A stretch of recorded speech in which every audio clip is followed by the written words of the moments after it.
future, shattered dreams, end of times ain't what it seems. Hello, friends. This is Sam Cheney reporting for Weaponized News. Today, September 16th, 2025. Thank you for joining us on this Tuesday edition of Weaponized News. Quite a bit to go over on today's show. I see the prawn bots on the X are suppressing us over there again, so we do appreciate those efforts if we're not already throttled bad enough on the X for paying for their stupid check mark. Yeah.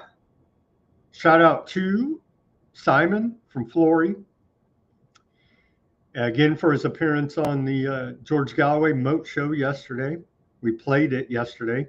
We did pick up some followers from that appearance, so thank you to Simon and George Galloway for that. And if you guys are tuning in here new, shout out to you. What do we got today? We have quite a bit. We may have Thomas from Alpha Mega Energy joining us. I don't know. I did send him the link, so we'll have to wait and see there. Today in the news, what do we do with these? It's treason in my mind at this point. They're staining America to the point of we're already much hated around the world, but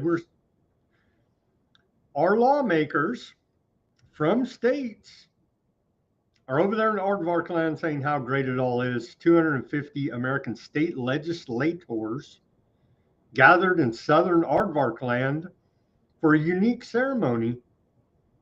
They had to come to plant trees at Park Offakim.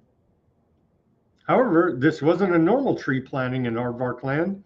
There were 50 saplings, one for each state in the union. So we have state, quote, lawmakers, criminals over there in Aardvark land acting like they're on some humanitarian mission, whatever.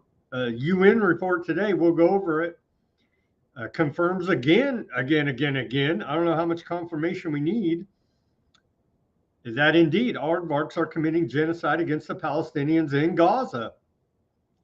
And these, quote, representatives, lawmakers from America are complicit in it here now. It's just, it makes me angry. Okay, I don't want my name on any of it. And then sitting on top of all that, there's blame the Aardvarks for everything narrative, which I do get why people are going that way. But you have Big Brother UK, where Trump is at today, sitting on the top of it all, puppeteering it all, literally laughing in our face, in the whole world's face here now. What else do we got? Trump in UK meeting with Mr. Fabian Socialist, old Keir Starmer. You got Trump's DOJ, Bondi, talking about hate speech. We're going to go over that in regards to the derogatory negative comments or the cheers of Charlie Kirk's assassination. Of course, all that's horrific. That is protected under the First Amendment. There are consequences to your free speech. Like for myself personally, I spoke out during the medical intervention period, warning people about the tyranny of miracles, and I paid the consequences, didn't I? I got banned off the internet. And so there are consequences for your speech. But you got, quote conservatives. They're not conservative. They're just tyrannical maniacs running around on the internet. If you made a negative comment or a celebratory comment about Charlie Kirk's assassination, they're going to track you down, dox you, report you your job, try to get you fired. That's exactly what they complained the whole time, cancel culture, that the left wing was doing to, quote, conservatives.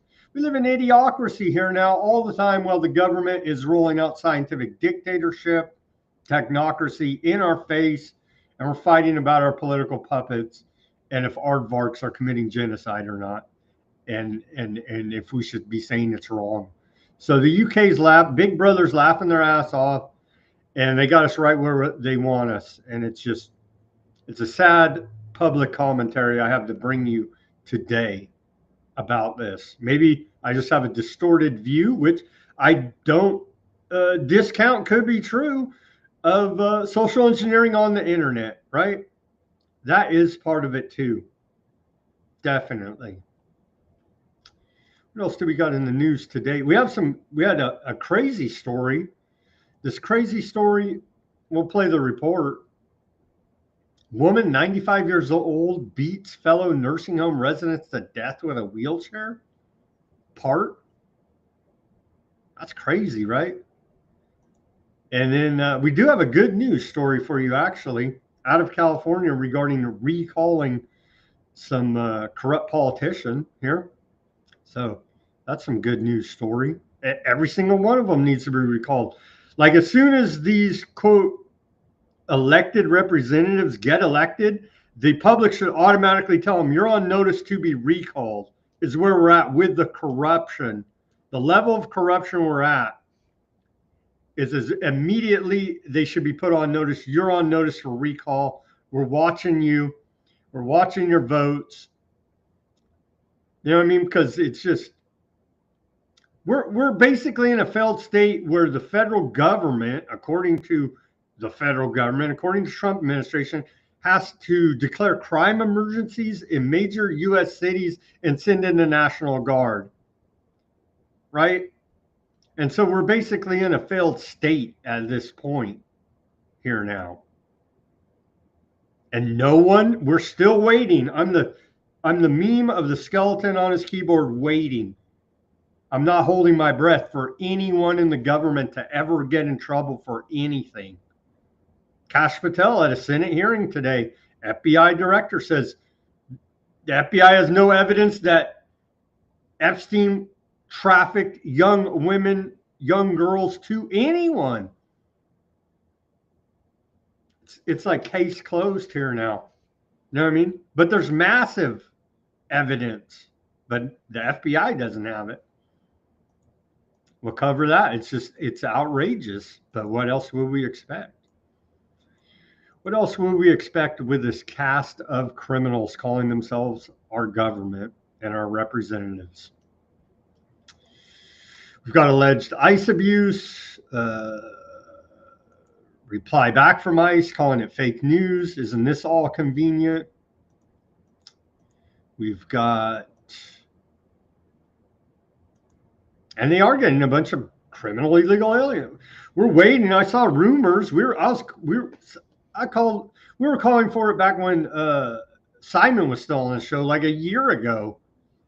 Arrest Mayorkas right now for human trafficking of these illegal aliens into America. I saw some rumors. I don't believe it.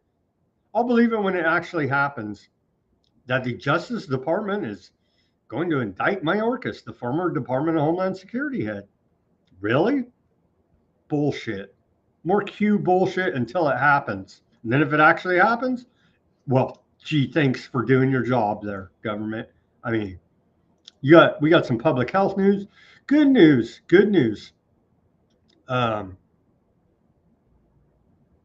Tyson Foods plans to stop using high fructose corn syrup. Why were they using it in the first place? Why do they have this monopoly on the food industry? All of these issues need to be addressed as well. They won't be. And you got this clown governor out of New York, Hochul. She went out and got her miracle booster today, posted it. We got her post on the X. Just like, really, lady? 2025 and you're still doing this or acting like you're doing it?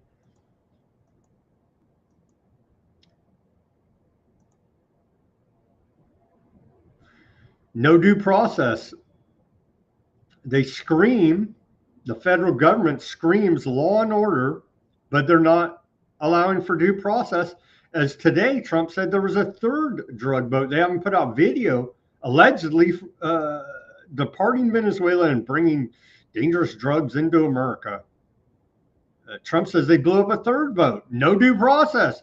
They can say you and me are drug traffickers and just kill us. It's very dangerous what they're doing here now for everyone.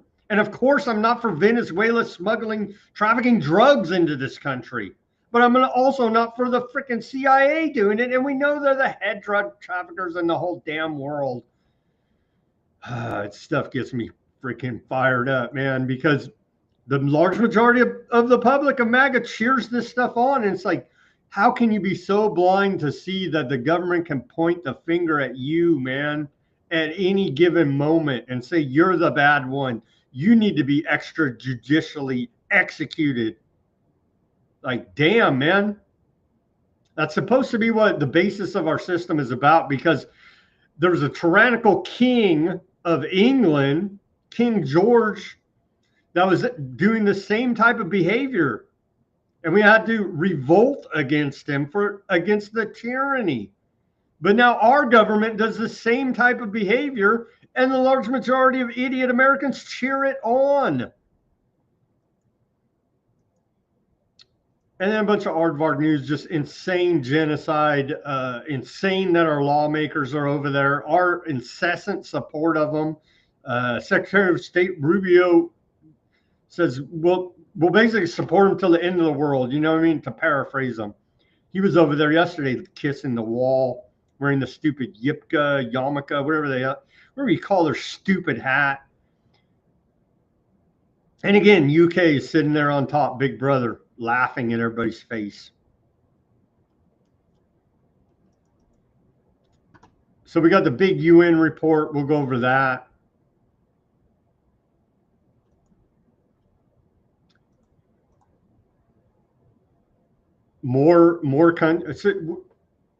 Our support for Aardvarks is destroying whatever political capital, diplomatic capital that we had left in the world here now. I believe it's all part of the greater conspiracy for one world government, new era, new world order, and they're doing all this on purpose to shift power from the west to the east. You got Luxembourg now say they will recognize the Palestinian state at the UN. So basically all of Europe at this point. UK UK's like waffling. They're like, they're bad, but we'll still ship them the parts to make their arms. You know what I mean? So it's like, we'll see at the UN. I don't know if I don't think UK's put out an official statement about it. They like to do the lip service. They're bad. They're bad. Well, of course, they're your puppets, and you set them up to be scapegoats. So of course you would badmouth them over here while you're arming them, funding them over here. You know what I mean? But they want us in the dialectic, right? Good, bad, left, right, Coke, Pepsi, red, blue. There's no good guys in any of this. That's what if America could ever wrap their mind around, you were sold a lie of the Hollywood Western movie where is a clear line of the bad guy in the movies wearing the black hat and the good guys wearing the white hat, right? And that's how the world works. The world don't work that way. All these governments, all of these people in power, they're all the bad guys. None of them are good. None of them give a shit about you. They actually would like to see you terminated. And that's why the rollout of scientific dictatorship technocracy is going on at warp speed, because the miracles didn't do the job fast enough for these people. Remember, they're trying to, and they tell us through their Malthusian depopulation philosophy, they're trying to reach net zero carbon emissions on this planet. That plan is still in effect 2050. I think in California, where I'm at here, it's like 2045. They hope to achieve it. I don't see how they possibly could, but they do all this manipulation. I'm not even going down that rabbit trail today. We've covered it plenty. So yeah, all this Aardvark news, the genocide, just insanity there. We'll cover all that. Doesn't look like Thomas is going to join us. Hopefully he will. I sent him the link. Okay, let's get to this day in history and then get to all the news for you. On this day of September 16th, going back to the year 1620, the Mayflower departs Plymouth, England, with 102 pilgrims and about 30 crew for the New World.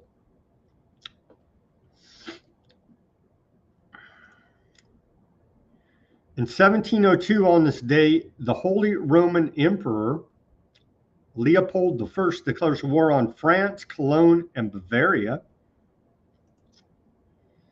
In 1782, and I started to do it, but I didn't have time, sorry, to break down the esoteric occult meaning behind the Great Seal of the United States of America. It is used for the first time on this day in 1782. That's something to look into, but I don't have time to go over it today. In 1848, slavery is abolished in all French territories on this day. In 1908, on this day, carriage maker William C. Durant founds General Motors in Flint, Michigan.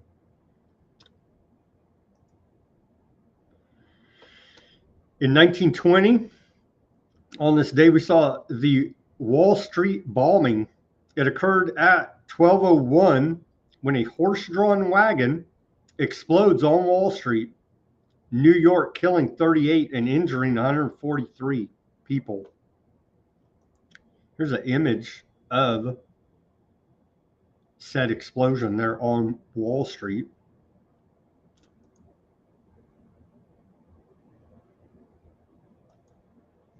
But hey, we love the bankers. We love our debt slavery. It's all wonderful. Moving forward here.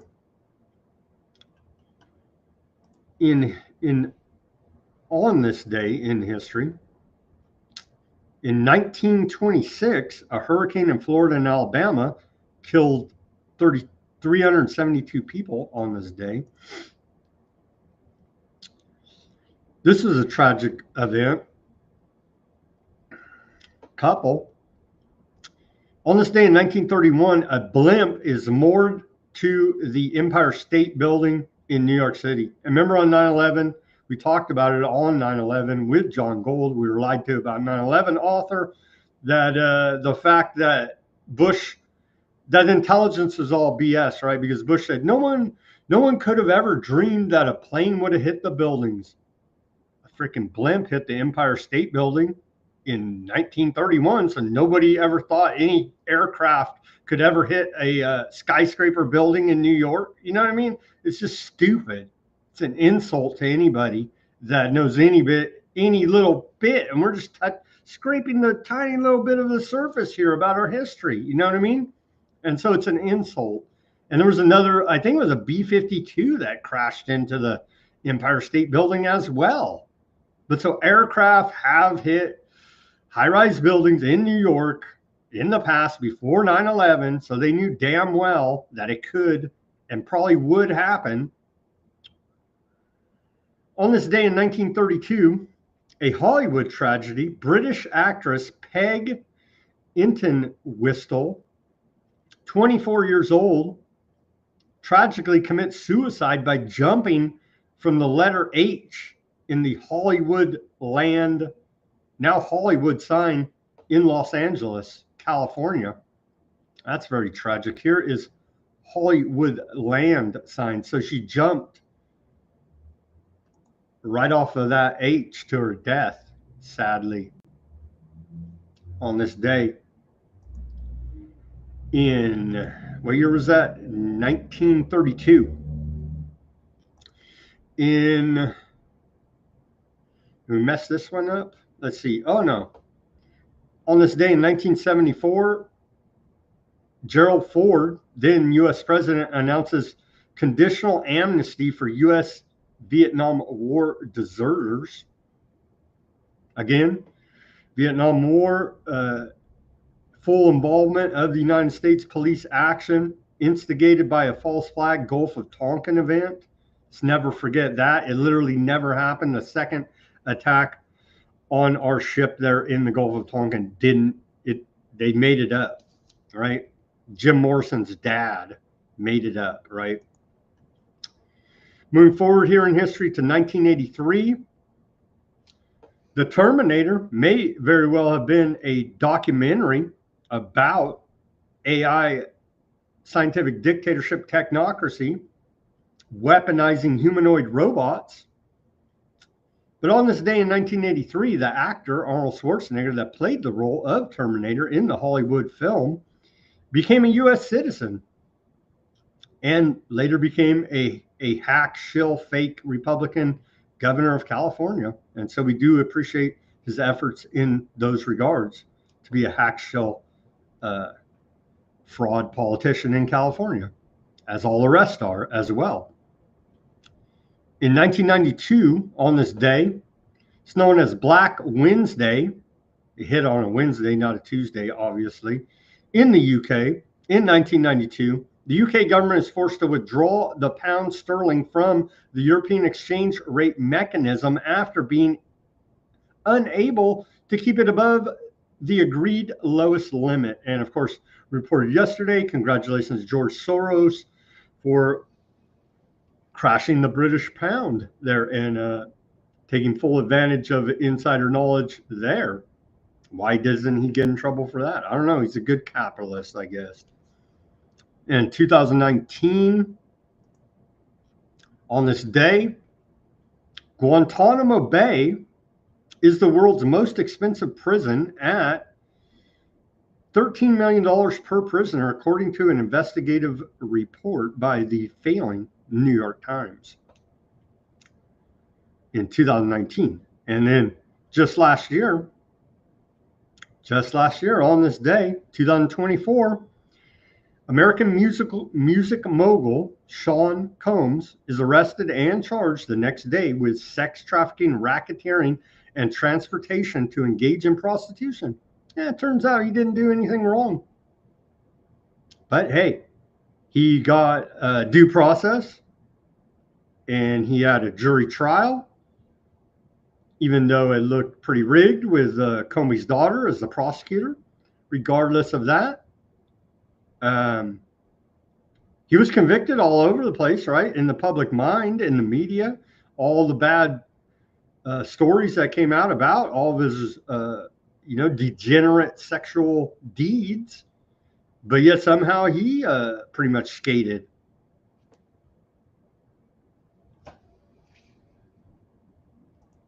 All right, this we got some civil liberties this day in histories. On this day of September 16th, 1917, on this day in our civil liberties history, pacifists arrested for protesting World War I, celebrating the Constitution. Anti-war pacifists associated with the People's Council, a radical anti-war group, were arrested in Hartford, Connecticut on this day for a rally opposing World War I and also for celebrating the 130th anniversary of the U.S. Constitution.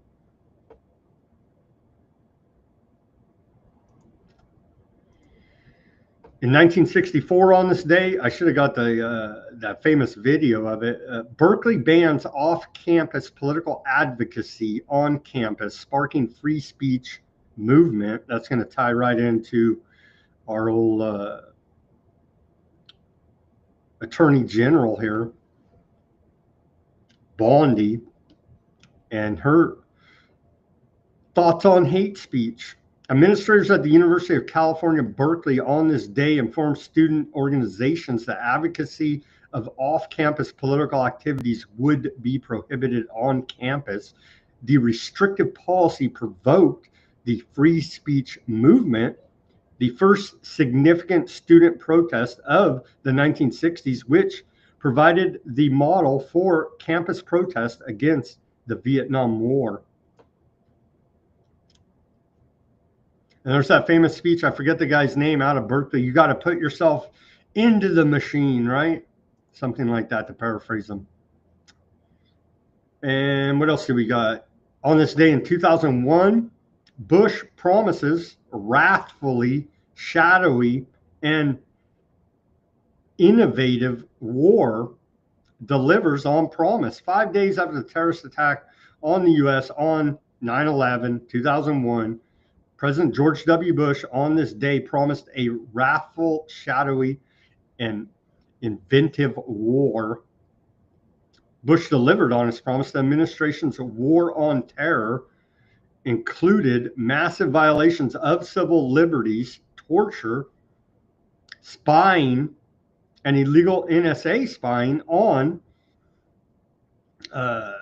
secrecy violations, contempt for international law and standards of human decency, CIA kidnapping of terror suspects around the world in a practice known as extraordinary rendition, and unprecedented claims of presidential power. Yeah, we're seeing old Trump's walking up to that line right now. He's going to cross it. He said he'll cross it. 5 days after September 11th, Cheney, then Vice President Dick Cheney, different than me, as an E, I have an A. You see that? Not related. Dick Cheney says U.S. will work, quote, the dark side in war on terror, delivers on promise. In a now infamous interview on the news program Meet the Press, Dick Cheney said that the U.S. would have to work, quote, the dark side in responding to terrorism. Few Americans at the time realized how serious he was. Cheney is now generally regarded as the real architect of the Bush's administration's policies in the war on terror. He was instrumental in maintaining unprecedented secrecy in the administration and in advancing secret spying and torture programs used by the Bush administration. He was also the leading proponent of the argument that when the president acted as commander-in-chief, his or her actions could not be reviewed by either the federal courts or Congress. So why even have a government? Just name dictator George Bush or Donald Trump or whoever the hell puppet they put in there and say he's your president, and just say he's the dictator if that's the case. Why have 3 branches of government? Some say 4, right? Your shadow government, whatever. It's all the government. Why have any of it? Just say that's our dictator. We love the UK, Big Brother, and call it a day. You know what I mean? And no one gets in trouble. All the crimes against humanity, war crimes the Bush administration committed, no one gets in trouble. They kill over 1 million Iraqis. Nobody gets in trouble. Look at these traitors here. The thumbnail for this show. Let me pull up the thumbnail. If you guys are wondering what's this picture, what is this picture about in your thumbnail there? Well, let me tell you. Let me tell you here. Here's the thumbnail of today's show. 50 states, 1 aardvark land, they say. That's was the theme of this conference meeting, whatever, to go plant the trees, allegedly, to go do some type of dark occultic satanic rituals. So here's all the characters alleged. Well, I guess they are, but I don't even recognize them. U.S. state lawmakers. The official list of approximately 250 state legislators who attended the 50 states, 1 aardvark land meeting held September 15th through the 16th, right now, 2025, in Jerusalem, has not been publicly released by the organizers, including the Aardvark National Fund, Aardvark Lands Foreign Ministry, or the American Aardvark Educational Foundation, an APAC affiliate. However, based on news reports, social media announcements, ethics filings, and participant statements, the following partial list of confirmed attendees has been compiled. Of course, I used AI for this, so take that with a grain of salt, but I do believe it's probably most likely accurate, even though we're not getting the full list. It includes around 45 names from 22 states. See, there's approximately 250, and we were only able to suss out 45. Of course, it's bipartisan. You know you're in trouble whenever they do that. it's the government. The new saying, it's been around for a while, uniparty. You hear a lot of people throw that around. Hey, it's the government. Just say it's the government. What we got to keep making up new phrases in the, as Peter Duke calls it, the epistemological war that we're in, to cause chaos and confuse everyone. So we're not using the same glossary and going by the same book of definitions. It's just the government, man. So Democrats and Republicans, including representatives, senators, speakers, governors, and other leaders. Here's a partial list of traitors signing off on genocide, essentially. So here you go. I'm going to name them. You can see. Again, I'll post this chart on our Weaponized News Substack, and you can go do further research or just search it up yourself, whatever, however you may go about doing it, if for your interest. This character, Randy Fine, fat piece of garbage out of Florida, he's always Aardvarks first. He sticks out like a sore fat thumb. Honestly, the rest, I don't know off the top of my head. There may be some of them. We got one representative from my state, California. Surprisingly enough, a Democrat there, Marie Alvarado Gill. So there they are, but there was a lot more not on this list. So you could see a nice little mix there. They even threw in a governor, Jim Justice from West Virginia. Isn't that good of them? Governor here out of Oregon, Tina Kotek. I thought they're big progressive Democrats over there. Her constituents will not be happy. They don't care. They don't represent you. It's all a sick joke as they scream democracy in your face.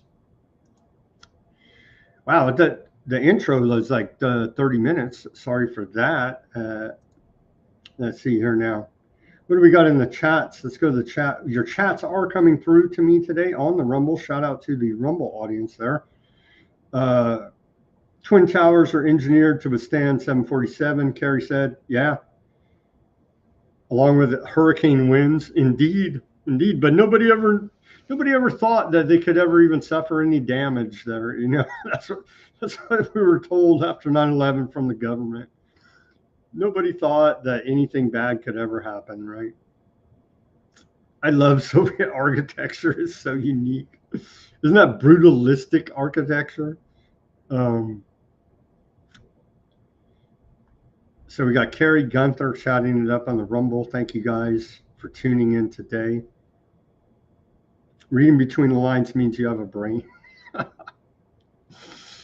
Oh, man. Sadly, Hollywood icon Robert Redford announced dead today at the age of 89. So he had a good one. He had a good run, I would say. 89. There he is, Robert Redford. I don't know what age this photo was taken, but hell, if that's 89, I hope I look that good at 89. Looks pretty damn good, in my opinion, to be 89 there. So, yeah, I don't know about old Redford. Seemed all right. Robert Redford, Hollywood icon and Sundance founder. I guess he was a big liberal. I don't know.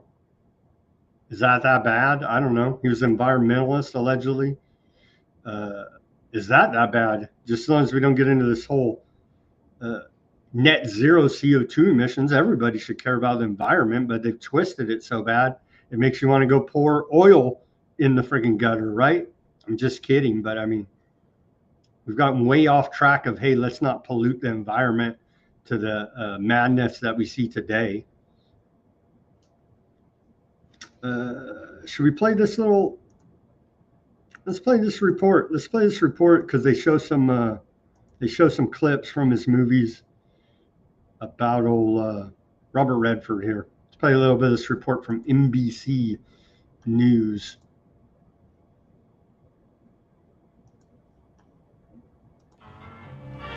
Introducing Robert Redford. From the start, Okay, Pop, I'm sorry for you. I'm sorry. he was captivating. You're very nearly perfect. It's a rotten thing to say. For more than half a century, Robert Redford mesmerized us with some of Hollywood's most unforgettable characters. Born in 1936, Charles Robert Redford, a rebellious teen after his mother's death, lost a baseball scholarship and was kicked out of college. So he tried acting. Give me your hand. Handsome and sexy, he quickly landed roles on television and stage, soon earning top billing in Barefoot in the Park, first the theatrical version, later on film. How long will you be staying with us, Mr. Breder? 6 days. And nights, we were walking down a corridor, and I noticed that all the secretaries, oh my God, there he goes. And I just thought to myself, this man is going to become a huge star. Jane Fonda was right. Throughout the 70s and 80s, Redford set the bar for leading men. But early in his career, he worried about being typecast as just a pretty face. Early on, when there was overreaction to something I'd done, I got really nervous about what my life would be if I played into that. So he was, admittedly, picky. What's the matter with you? Then along came a Western with Paul Newman, Butch Cassidy and the Sundance Kid. I can't swim! I remember when I saw the film, I thought, this is a dud. Well, because there was a song in the middle of it. Raindrops keep falling on my head. That blockbuster catapulted Redford to superstardom. This one made him an icon.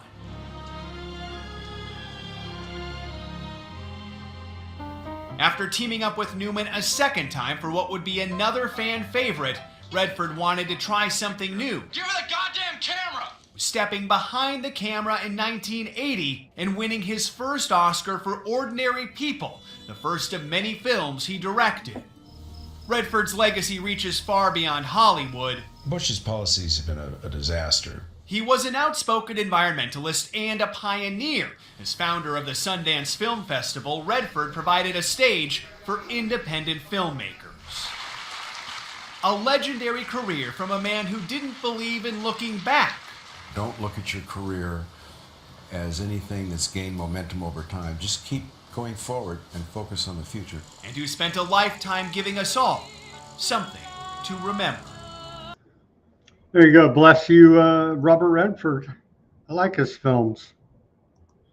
I don't think I ever remember any big scandals about any of his. Does Carrie say he lived a moral life? Yeah, probably seemed like he did. Seemed like he did. He wasn't living in Hollywood. He died in his Colorado home. So that should tell you something right there, right? Okay, moving on back to our political news and the struggles that we're facing here now. Breaking news and a big win for justice and law in Georgia. The Georgia Supreme Court ruled that District Attorney Fani Willis and her team of weaponized prosecutors are disqualified once and for all for the fake witch hunt against me. And that's Trump talking, right? And so that case in Georgia is no more against Trump, as all of her corruption came out as well. And so again, there's no good guys. Sorry to tell you, the prosecutor, Fani Willis, is corrupt there in Georgia. The guy they were going after, Trump, is corrupt. They're at the White House. Sorry. You know what I mean? U.S. set to sign nuclear power deals with UK during Trump's state visit. So Trump is there in the UK. Here's a video of him and his wife arriving.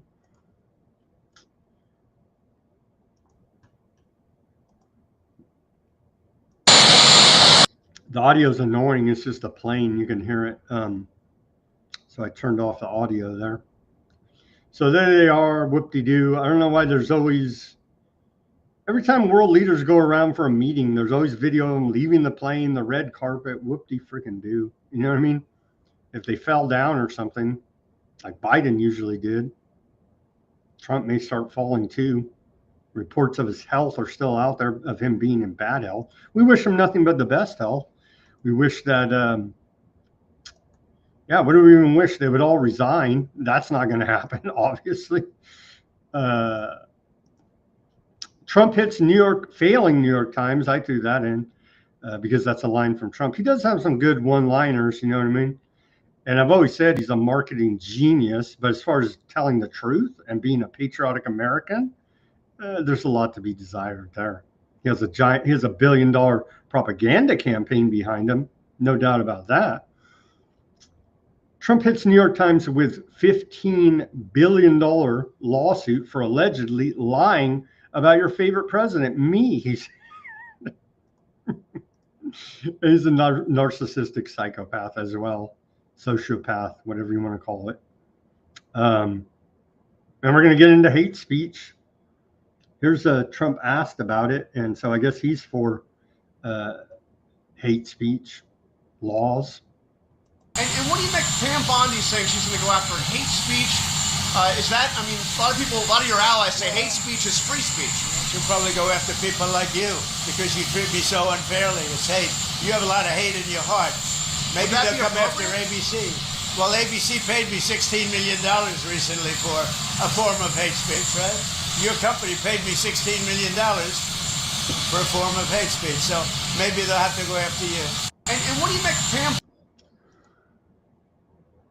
And we got the clip of Pam Bondi. Trump sues the New York Times for articles questioning his success.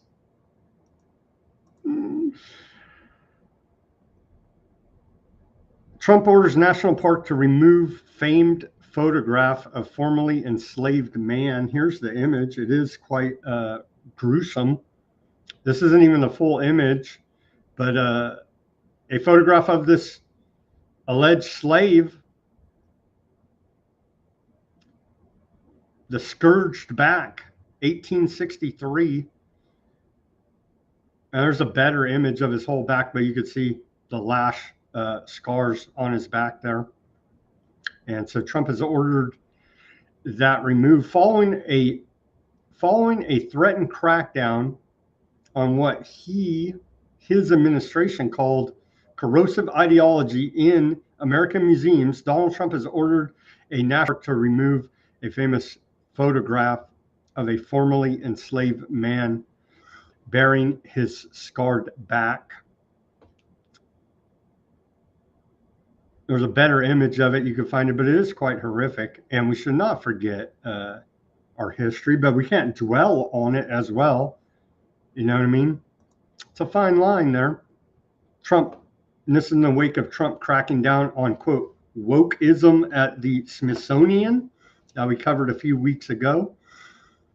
And some of that stuff is pretty far out, man. So Philly activists rally to protect president's house history as Trump deadline to remove exhibits depicting slavery nears. Trump administration has given a September 17th deadline for federal agencies to remove materials that highlight the darker parts of American history. Well, it's been weaponized against white people, right? My family owned no slaves. I have nothing to do with it. I denounce slavery. It's wrong. You know what I mean? But they'll still blame me for it because of the pigmentation of my skin. I thought we were past this with Martin Luther King, with Barack Hussein Obama. Apparently not. You know what I mean? And so it's a fine line here between the weaponization of slavery against the American people again today and censorship and not remembering our history, you know what I mean? And so, of course, they turn it into the dialectic, left, right. I mean, let's just have a down the middle, honest conversation about it. And I think everybody can agree that human slavery is wrong. Maybe not. Maybe, I'm sure these oligarchs, well, there's still many people in the world today enslaved, right? So it's still going on, the practice. So that is going on as what's the deadline? Tomorrow. So we'll see how that sorts out. This crazy story. Let's watch this report. This is a crazy one. If I can get it to load. We're doing better today on loading. I think it was my computer, but X is throttling as well. So this crazy story, let's watch this report. Where's it out of? It's out of New York. Yeah, out of New York. Woman 95 beats fellow nursing home resident to death with wheelchair part. Crazy, right? Let's see this report. What's going on here? A nursing home in Coney Island is now a crime scene after police say an 89-year-old woman was killed by another resident after they got into an argument. News 4's Erica Byfield live in Coney Island, and this is an interesting part of the story too, Erica, why that suspect is not expected to face charges here. Yeah, Adam, that's exactly right. Sources are telling us that 95-year-old suspect is not expected to face charges because she has dementia. A metal piece of a wheelchair is blocked off by blue crime scene tape, possible evidence in alleged nursing home murder. The NYPD now investigating what unfolded inside the Seagate community in Brooklyn, just steps away from the beach. Authorities with knowledge of the situation say Sunday night, two residents had an argument, and it ended with a 95-year-old using some kind of metal from a wheelchair to hit an 89-year-old multiple times in the head. This is terrible. Now I'm really a nervous wreck for my sister. Elaine doesn't know anyone involved, but her sister moved in about a month ago. Like so many who visit this seaside facility, she's processing this news. Poor family. Poor family. You put them in here and you think they're going to be okay, and they're not. While workers took the 95-year-old suspect to Coney Island Hospital for observation, sources telling us the investigation continues. We've reached out to the owners and managers. She won't face charges because she's had dementia?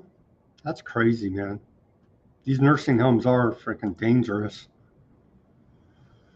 Now the good news story of the day, because we're looking for some good news after all, with all this genocide news, government tyranny news. We can push back. I mean, there's things that we can do. I was forgetting the name of it. The New California says they're doing this stuff. Let me try to pull that up quickly because someone, probably a bot on the X, they liked an old post that I made where I did a little video interview about it and named the exact thing that you do. If I can find it, I probably can't find it as we're live here on the air. The heck do they call it?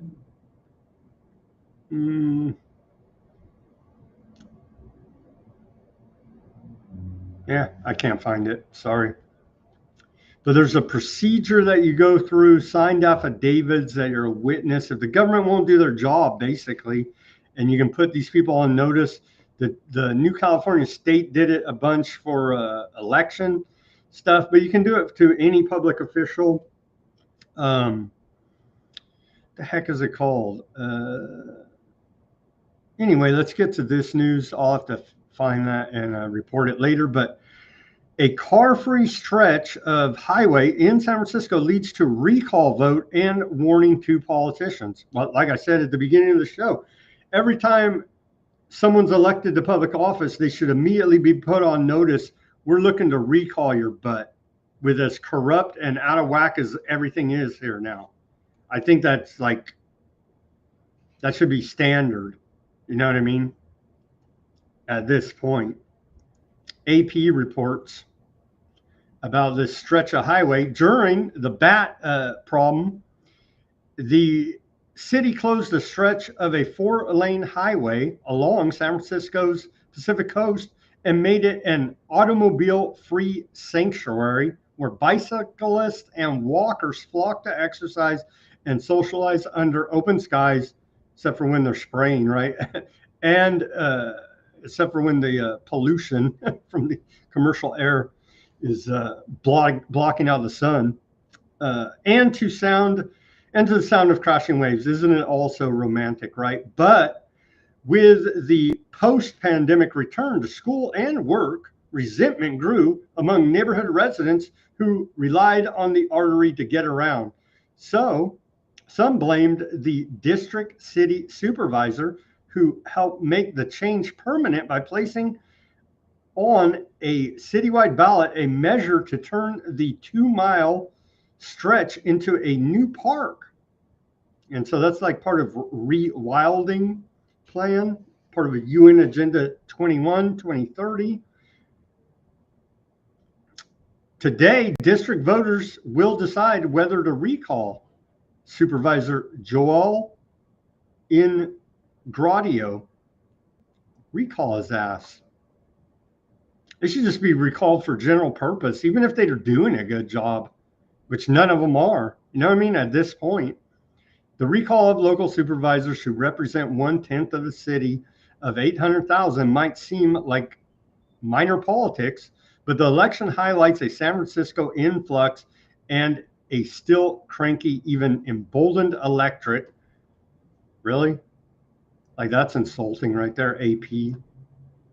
As leaders prepare, none of these clowns are my leaders, prepare to make tough decisions about the city's future. The recall election will be the city's third in 4 years.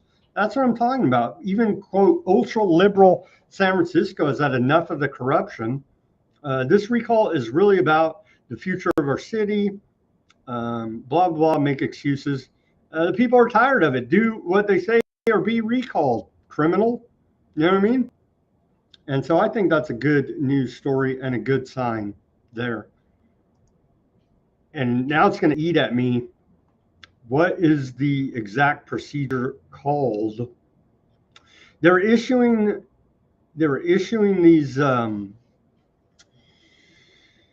these papers to the government. The heck is it called? I'm just scrolling through here quickly to see if I can find it. I reported on it like 2 years ago, what they were doing there. And I want to get the vocabulary correct. Trying to find it. I can't find it. I could have swore I just saw someone liked it from a long time ago, and that's why it even came to mind on my notifications in my X. And I was going to say, look, here's a solution. We're always looking for non-violent solutions, of course.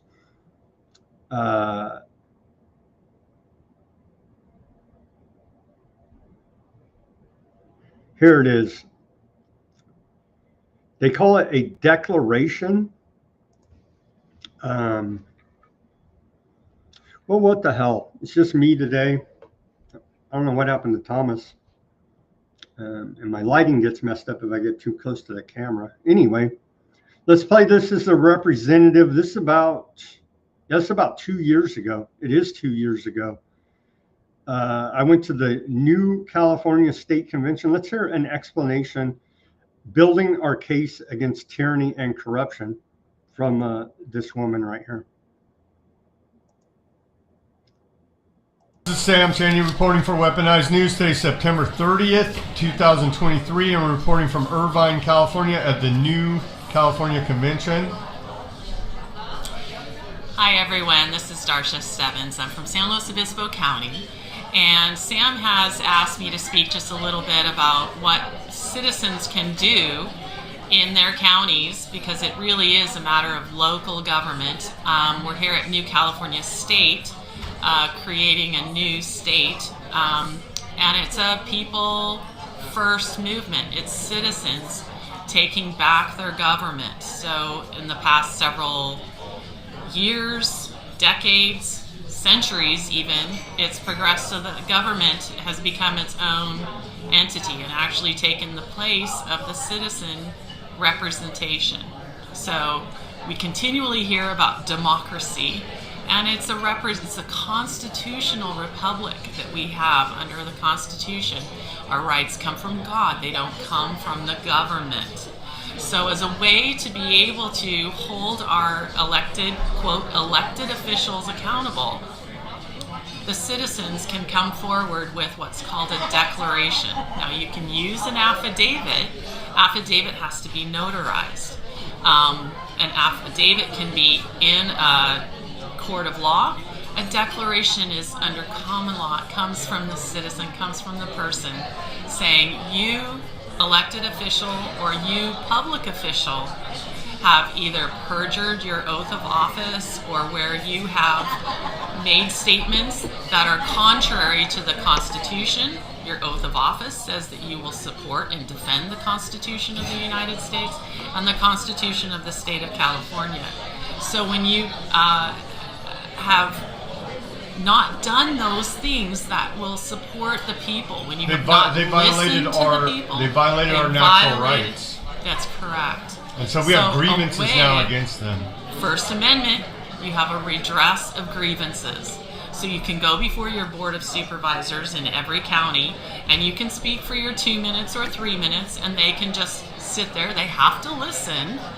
But the declarations are a way that you have some power to it. And all it is saying, I, Darsha Stebbins in this case, have want to report to you, I want to give you notice that I have noticed these things and this is what you have done and not done that have caused me to believe that you have no longer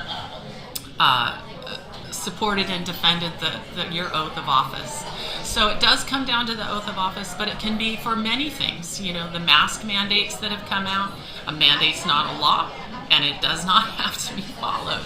So a declaration, when you get 100 declarations from citizens across your county, your city, whatever it might be, your neighbors, these are people coming forward saying, I declare these things have happened, I'm giving you notice, and you're demanding a 5-day response time. They're supposed to come back to you in 5 days with a response as to whether or not they feel that they have done these items that you're addressing. And in 5 days, if you don't receive a response, those 100 declarations can come forward to the sheriff. You can get a case number from the sheriff and a case is opened. Now you may think that you'll just sit there, but if some other event happens later on down the road, those declarations are brought together and are part of any case that comes up later against that public official. So it's a way for the citizens to come forward and say, this is important, we are noticing this, and we are giving you notice that we are holding you accountable to your oath of office or holding you accountable to your position that comes from the local government. So that's how powerful the declarations are. Thank you very much. We're building our case against tyranny here. Everybody go to... So that was 2 years ago. So there's some solutions you can do at the local level. They say they had success from different counties here in California, removing, quote, public officials not doing their jobs, not representing the people there. So peaceful, nonviolent solution there as we're in this heightened state. We'll go over a little bit of that today. We're already at the hour mark. I've been blabbing on too much. Old Mac on the YouTube says, does that mean our live chat comments amount to nothing? They mean the world to me, Mac. But and also the government's tracking you, all of your metadata on the interweb. So you better, I'm just, you know, they may target you for following weaponized news. So, you know, you have freedom of speech, but not freedom of reach on the X.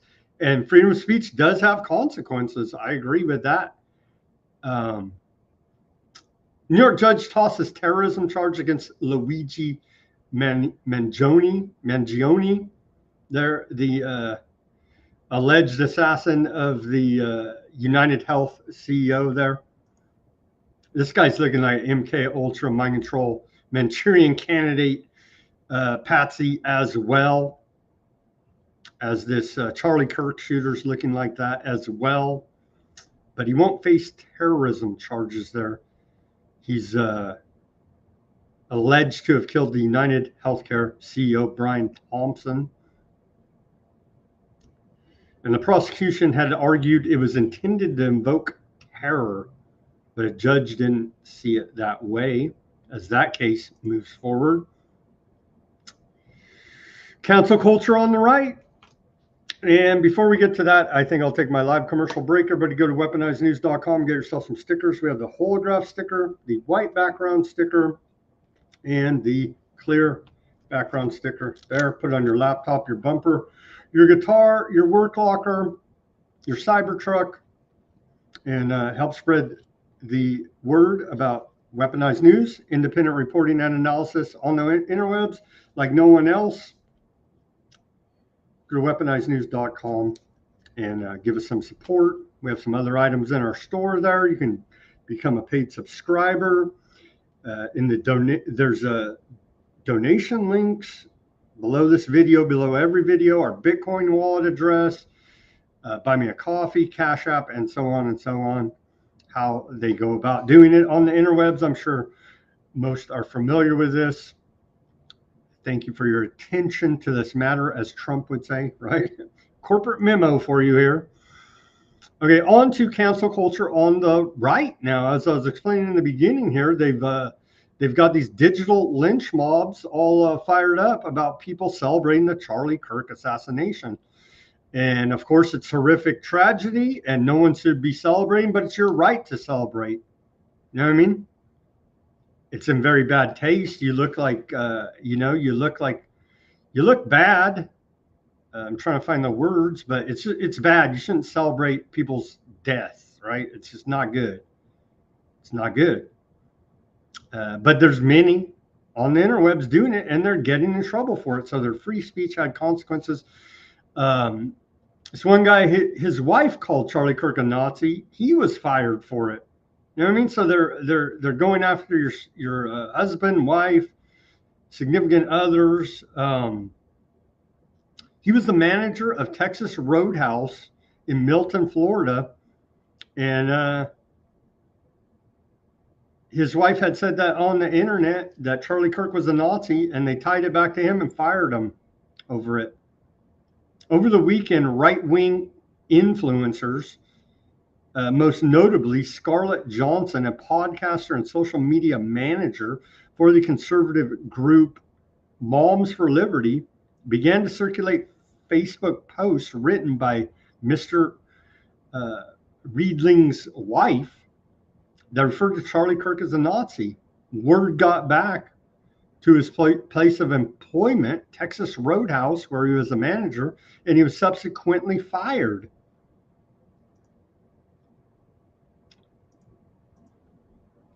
Here's cancel culture coming from the Justice Department. Let's hear Pam Bondi. This came out yesterday, and people are up in arms, as they should be. There's free speech, then there's hate speech. No, I'm sorry there, Miss Bobblehead that lost the Epstein files. Hate speech, or whatever you perceive as hate speech, is protected under the First Amendment.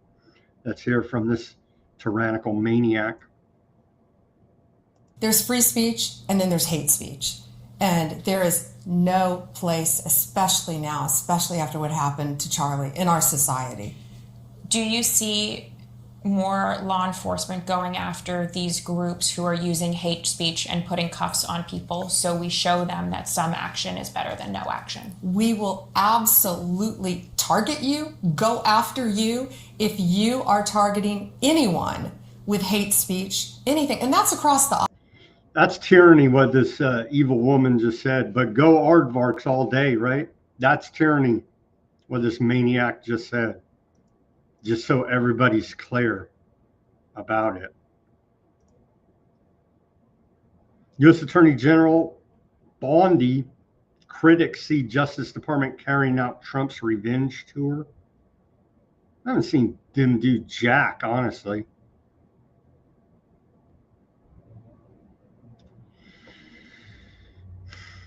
It started with the removal of career employees. That's what we want, smaller government, but they're going to be replaced by AI, as we continue to report here, who typically serve from administration to administration. That's your, quote, deep state, administrative bureaucracy, whatever. That's the government, as I keep saying. You're going to have all these different terms. It's the government, including gatekeepers who manage conflicts, investigated attorney misconduct, and oversaw sensitive political investigations. And they're all corrupt pieces of trash, right? The government. About 200 were fired, according to Justice Connection, an advocacy group for DOJ employees. So that's going after political enemies. It's an article out of Reuters. They're not doing damn near enough. And who cares about Trump's political enemies? What about the people who allegedly, well, obviously they don't represent the people. I mean, it's more than obvious. Okay, a little bit about the Charlie Kirk shooter. I don't want to go down that rabbit hole. There's all these theories. It was Aardvark land. It was transgender Furbies from outer space. This guy was the lone gunman. You know what I mean? And none of it makes sense. None of it adds up. Something's going on here that we'll never know the whole truth about, because the government is already full on cover up mode. George Zinn, elderly rabble rouser who falsely claimed he shot Charlie Kirk. Remember that old man they first arrested and then said it wasn't him? Is hit with child porn charges. This is a headline out of the old New York Post. So this character. But again, the government can plant child porn or anything else they want on your computer. That's been well documented.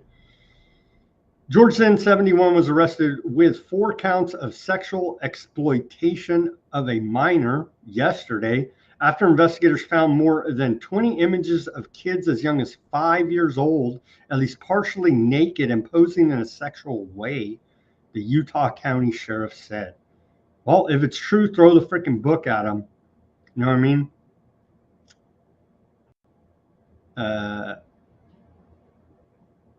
But you got a question.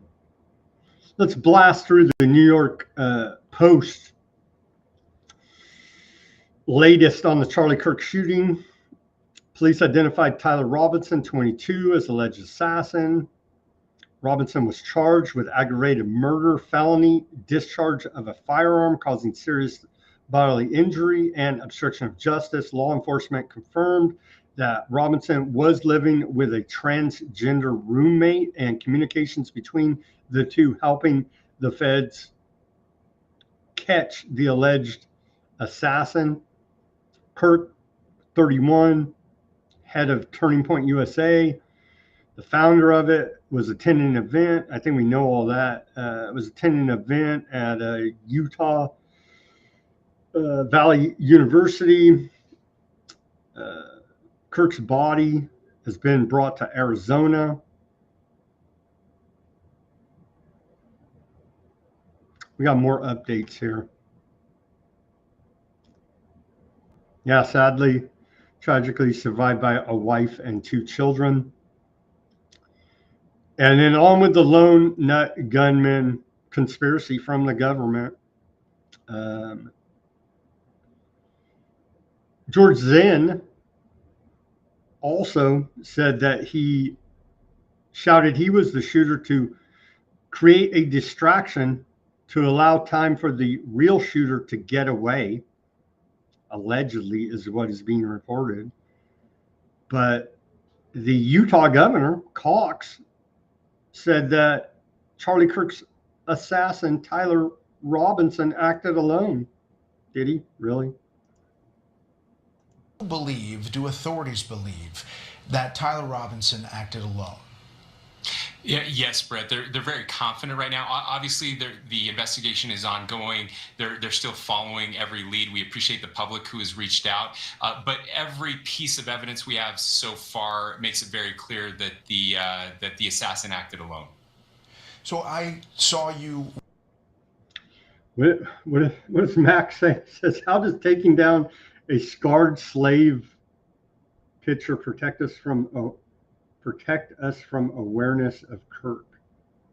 I don't think that they were doing this before the Kirk assassination.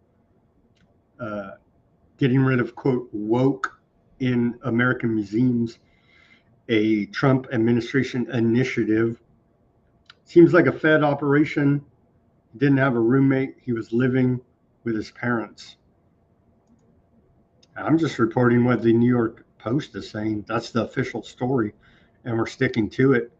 We already went over the charges. I'm not even going to play the press conference. He's been charged with 7 counts, including aggravated murder, felony discharge of a firearm causing serious injury. He now faces the death penalty.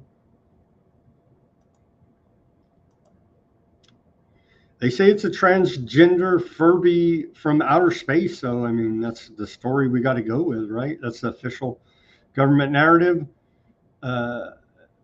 Utah county attorney claims the mother of the suspect, Tyler Robinson's mother, said that he started to lean more to the left, becoming more pro-gay and trans rights oriented.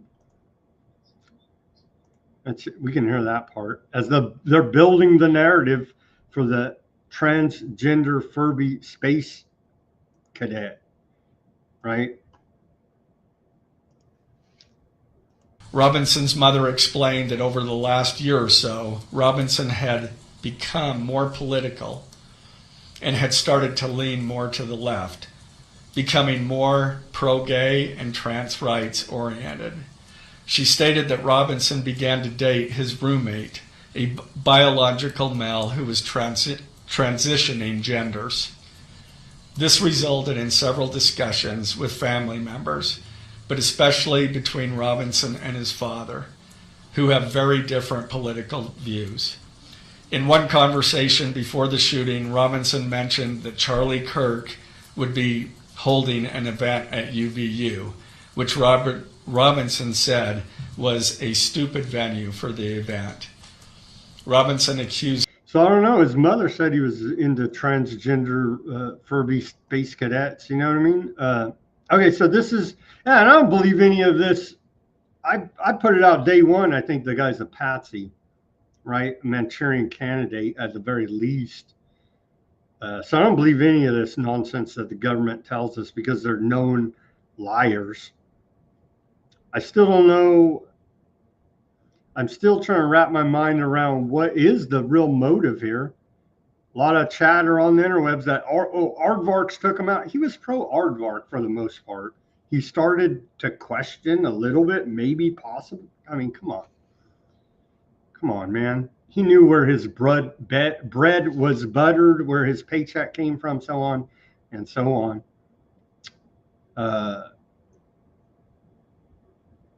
Yeah, I'm not going to take the time. We still got a lot to get to. Here is the alleged conversation between his roommate and himself on, quote, confession that he killed, allegedly.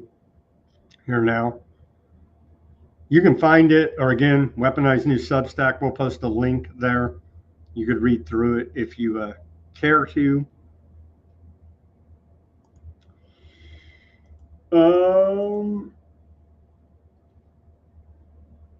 This kind of speaks to Aardvarks did it. I don't know. Ben Shapiro's Daily Wire buys Turning Point USA for $1 million.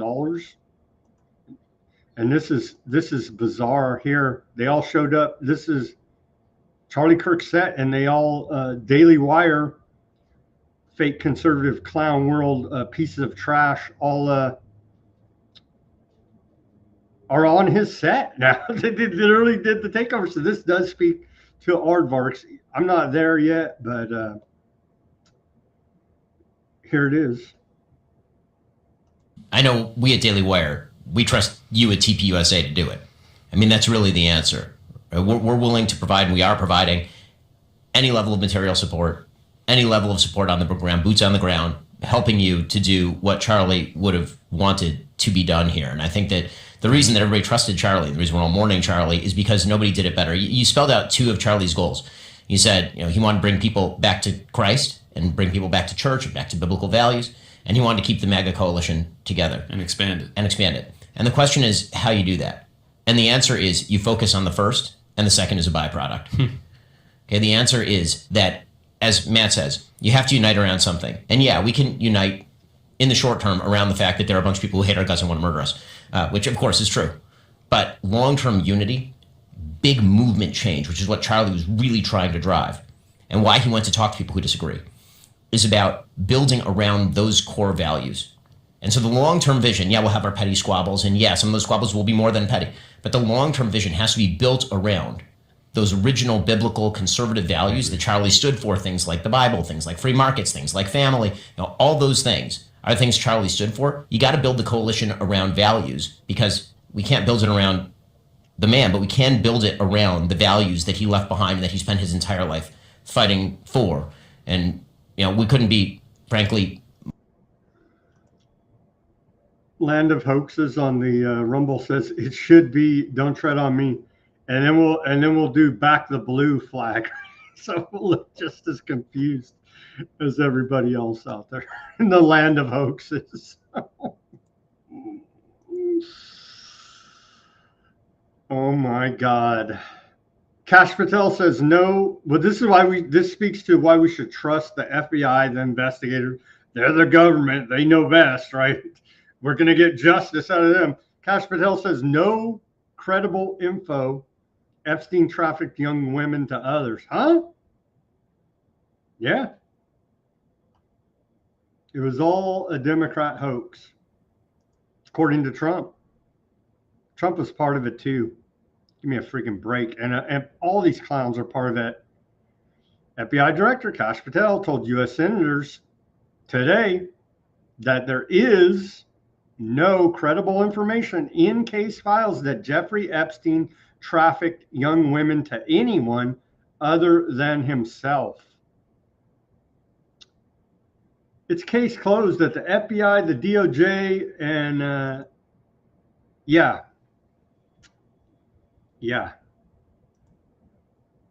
Then we have video. I guess we shall play this of Kash Patel. I don't like any of these people. You know what I mean? This is old Peter Schiff, corrupt senator now out of California, exchange today. Excuse me. You clearly won't tell us the cabinet members associated with Mr. Epstein. Let me ask you one last question. And that is, right after she gives this testimony in front of an FBI agent, among others, she's transferred to a minimum security prison not suitable for a sex offender like herself. Who made that decision and why? The Bureau of Prisons. The Bureau of Decisions made it in Prisons. The Bureau of Prisons decided on their own, without any consultation with Blanche or anyone else, that they were going to suddenly, after this interview, completely unrelated to this interview, completely unrelated to anything she said, move her to a prison not suitable for a sex offender. You want the American people to believe that? Do you think they're stupid? No, I think the American people believe the truth, that I'm not in the weeds on the everyday movements of inmates. What I am doing is protecting this country, providing historic reform, and combating the weaponization of intelligence by the likes of you. And we have countlessly proven you to be a liar in Russiagate, in January 6th. You are the biggest fraud to ever sit in the United States Senate. You are a disgrace to this institution and an utter coward. I'm not surprised. I'm not surprised that you continue to lie from your perch and put on a show so you can go raise money for your charade. You are a political buffoon at best. Well, you can take an internet troll. Take it to the bank that the FBI is protecting this country and the state and citizens of California. We are bringing historic reform. Point of order. But all you care about is a child sex predator that was prosecuted by a prior administration, and the Obama Justice Department and the Biden Justice Department did squat. And what did President Trump do? Bring new charges courageously. And what have we done? Chairman, you said I'm the most transparent FBI director in history. 33,000 pages of information to you. I challenge you to say anything credibly. 33,000. He just told you right there. He just told you. Yeah, Adam Schiff was good buddies with Ed Buck down there in Southern California, big Democrat donor. Now in prison for overdosing black male homosexual with methamphetamines. So, yeah. And sketchy images of him with young children on the interwebs as well. Here's the actual denial that there's any credible information indicating Jeffrey Epstein was a sex trafficker. I guess it was all Democrat hoax. They're closing the books on it right now. You've seen most of the files. Who, if anyone, did Epstein traffic these young women to besides himself? Himself. There is no credible information. None. If there were, I would bring the case yesterday that he trafficked to other individuals. And the information we have, again, is limited. So the answer is no one? For the information that we have. In the files? In the case file. Okay. Now, you've seen most of the files. Who, if anyone, did Epstein traffic these young women to besides himself? Himself. There is no credible information.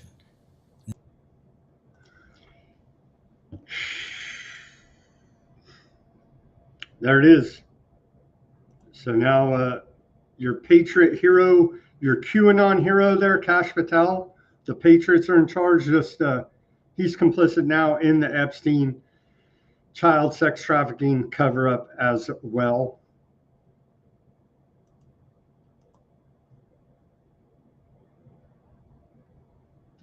Kash Patel says that Epstein was not a source for the FBI.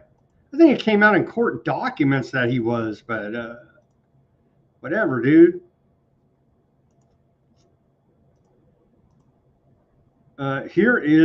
Here are some activists welcoming Trump to the UK. Let's take a look at this clip and then we'll move on. But the Epstein case is closed. We're not getting no list. We're not getting jack. It's a game over. The FBI, DOJ, Trump, all the political will right now says case closed. It's case closed. Time to move on. I don't know. The victims, remember they did the press conference with Massey and Ro Khanna and said they're going to create their own list. I don't friggin' know.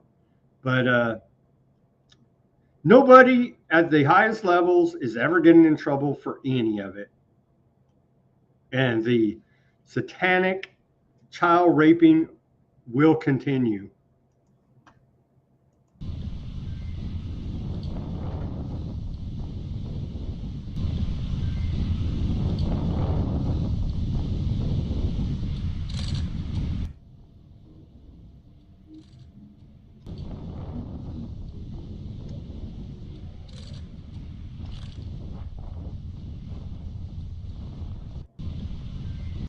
It's a damn big banner. I wonder how much that cost them. That had to cost thousands of dollars.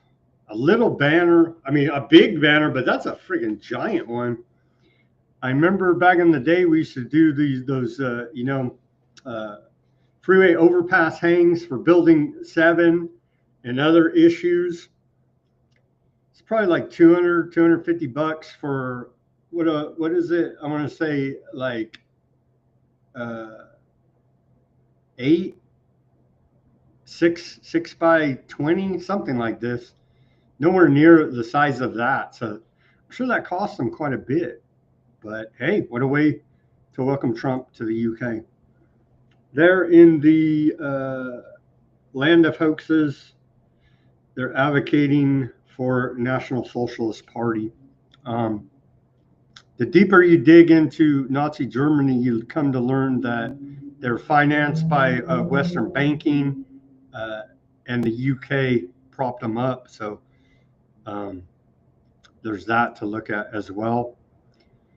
Okay, here's Trump. Things are coming to a head. They will come to a head in Illinois, according to Trump. He says, I will go to Chicago against Pritzker.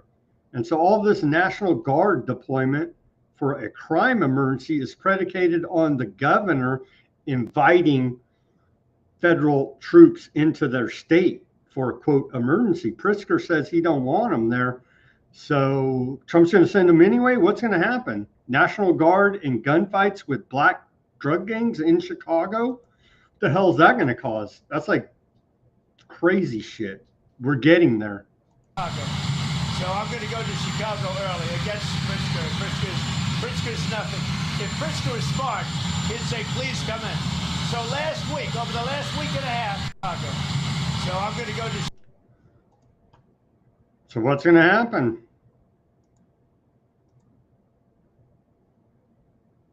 The New York Post reports 60 violations in 50 days inside ICE's giant tent facility at Fort Bliss. And so they're going over violating the illegal aliens, their rights, denying them medical care. What else are they complaining about here? It's bad shape to have to sleep on the floor. It's not nice. It's not nice. Don't come to the country illegally. You know what I mean? Jail and prison are not nice, and immigration holding facilities are not nice places in general. But these complaints have come out. Don't abuse them, right? We don't want any abuse by the state on detainees, but also they're not nice places. These prisons, essentially FEMA camps. No telephones.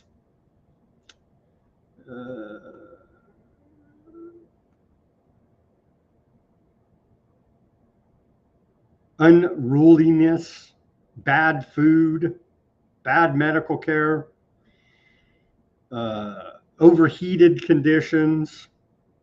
And so this big report from the Washington Post came out, and then ICE refutes it and says they replied to these reports and say they're fake news. ICE says the Washington Post reached out today with 42 questions, 90 minutes before a national tragedy occurred. In the wake, they sent, I think that's talking about last week, in the wake, they sent an additional 15 questions for a total of 57 questions. ICE asked for an additional day to reply, but the Post appears steadfast in pushing forward with the story it clearly had already written.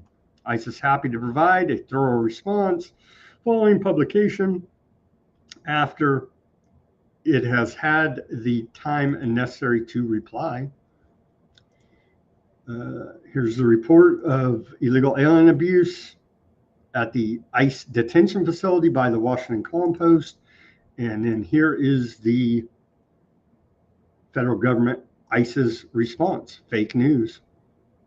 And they say they didn't even wait around for ICE to answer their questions in regards to this report. Two corrupt institutions, in my opinion. So what are you going to do? ICE receives more than 150,000 applications to join ICE law enforcement. That's way over. Remember, they're taking away, reported they took away the age limit, education requirements, like any redneck anywhere can go be an ICE agent. But I do believe they said they're only hiring 10,000. We're still waiting for the mass deportations. There's $1 billion propaganda campaign, and to arrest the former administration officials that allowed the 20 million or how many ever million illegal aliens to come in the country in the first place. We're still waiting, not holding my breath. But they do put on a good show here. They do put on a good show. Let's see. This guy, ICE arrested a church leader in New York and 5 others and charged them in an alleged enterprise that exploited church members for decades to facilitate the systemic sexual abuse of children and women, including producing photos and videos of sadistic child sexual abuse. Some evil shit there. If these allegations are true, again, they deserve due process, even the child molesters, because you could very well be wrongly accused by this corrupt government. But if they are indeed given due process and a jury trial, or they plead guilty, throw the book at them, throw them in the wood chipper. You know what I'm saying? But we have to be due diligent about the corrupt government instituting capital punishment on innocent people, even for the most egregious allegations. There's a report about it. We'll skip it in the interest of time. Time's going by fast for me today for some reason. Leave on your own terms. ICE still promoting the self-deportation. They've alleged over 1 million illegal aliens have self-deported. You can go to ice.gov/self-deportation and sign up for self-deportation and then come back legally into this country. Let's see here. Public health news. What do we got? We got Oz, Dr. Oz yakking about, well, they're talking about this is technocracy. So I think we need to put it in that context. Let's hear this clip from Dr. Oz, head of CMS now. Yeah, CMS administrator. So we're going to create an ecosystem, but it only works if the information within healthcare is shared. President Trump passed rules in the first administration to let this happen. It all got shut down in the last couple of years. We're doing what 2025 would mandate, taking the best tools we have available, and every major technology company's gotten involved in this. They're going to make it easier for you to get smarter about yourself. It empowers you, and to me, that's the ultimate Maha move. We're doing to healthcare what's already happened across the world in other areas. It's about time we do it for the American. Really? They're going to empower us? Denver jumped on the YouTube. He's not usually on the YouTube. He says coyotes are one thing, confinement conditions and their similarities based on admittedly few details. I share the opinion because the White House seems more a Bolshevik scheme and they love gulags. Yeah. That's why I keep blowing the whistle or sounding the alarm. I'm not blowing the whistle, but sounding the alarm about, hey, they're building FEMA camps everywhere for, quote, illegal alien detention. And that's all well and good, but hell, you can't be abusing their human rights. And those camps may very well be for you and I. Don't tread on me, back to blue. You know what I'm saying? Tyson Foods plans to stop using high fructose corn syrup and other ingredients in its branded products, announced today by the FDA. But again, why? No one gets in trouble. They knowingly poisoned and polluted our food supply for decades. No one gets in trouble. You know what I mean? It's the cost of doing business. It is a good move to get high fructose corn syrup, all GMO, out of our food supply, indeed. But then again, we see this out of the Trump administration. Go Big Pharma, bragging about it. Eli Lilly to build a $5 billion drug manufacturing plant in Virginia. Just what we freaking need. More drugs, right? And so they tout this at the White House as a big win. I see it as a big fail. And talk about a big fail in public health. Look at this loser creep. It's just beyond the pale here now. September 16, 2025. Today, I got my miracle booster. The science is clear, and so is my mission. Protect New Yorkers, no matter what Washington throws at us. Really? And that's the governor out of New York, whole school. It's just, what do you even say at this point? Have another booster, you know what I mean? I fully support it for you. Let's play this clip, flashback, David Icke to 1996.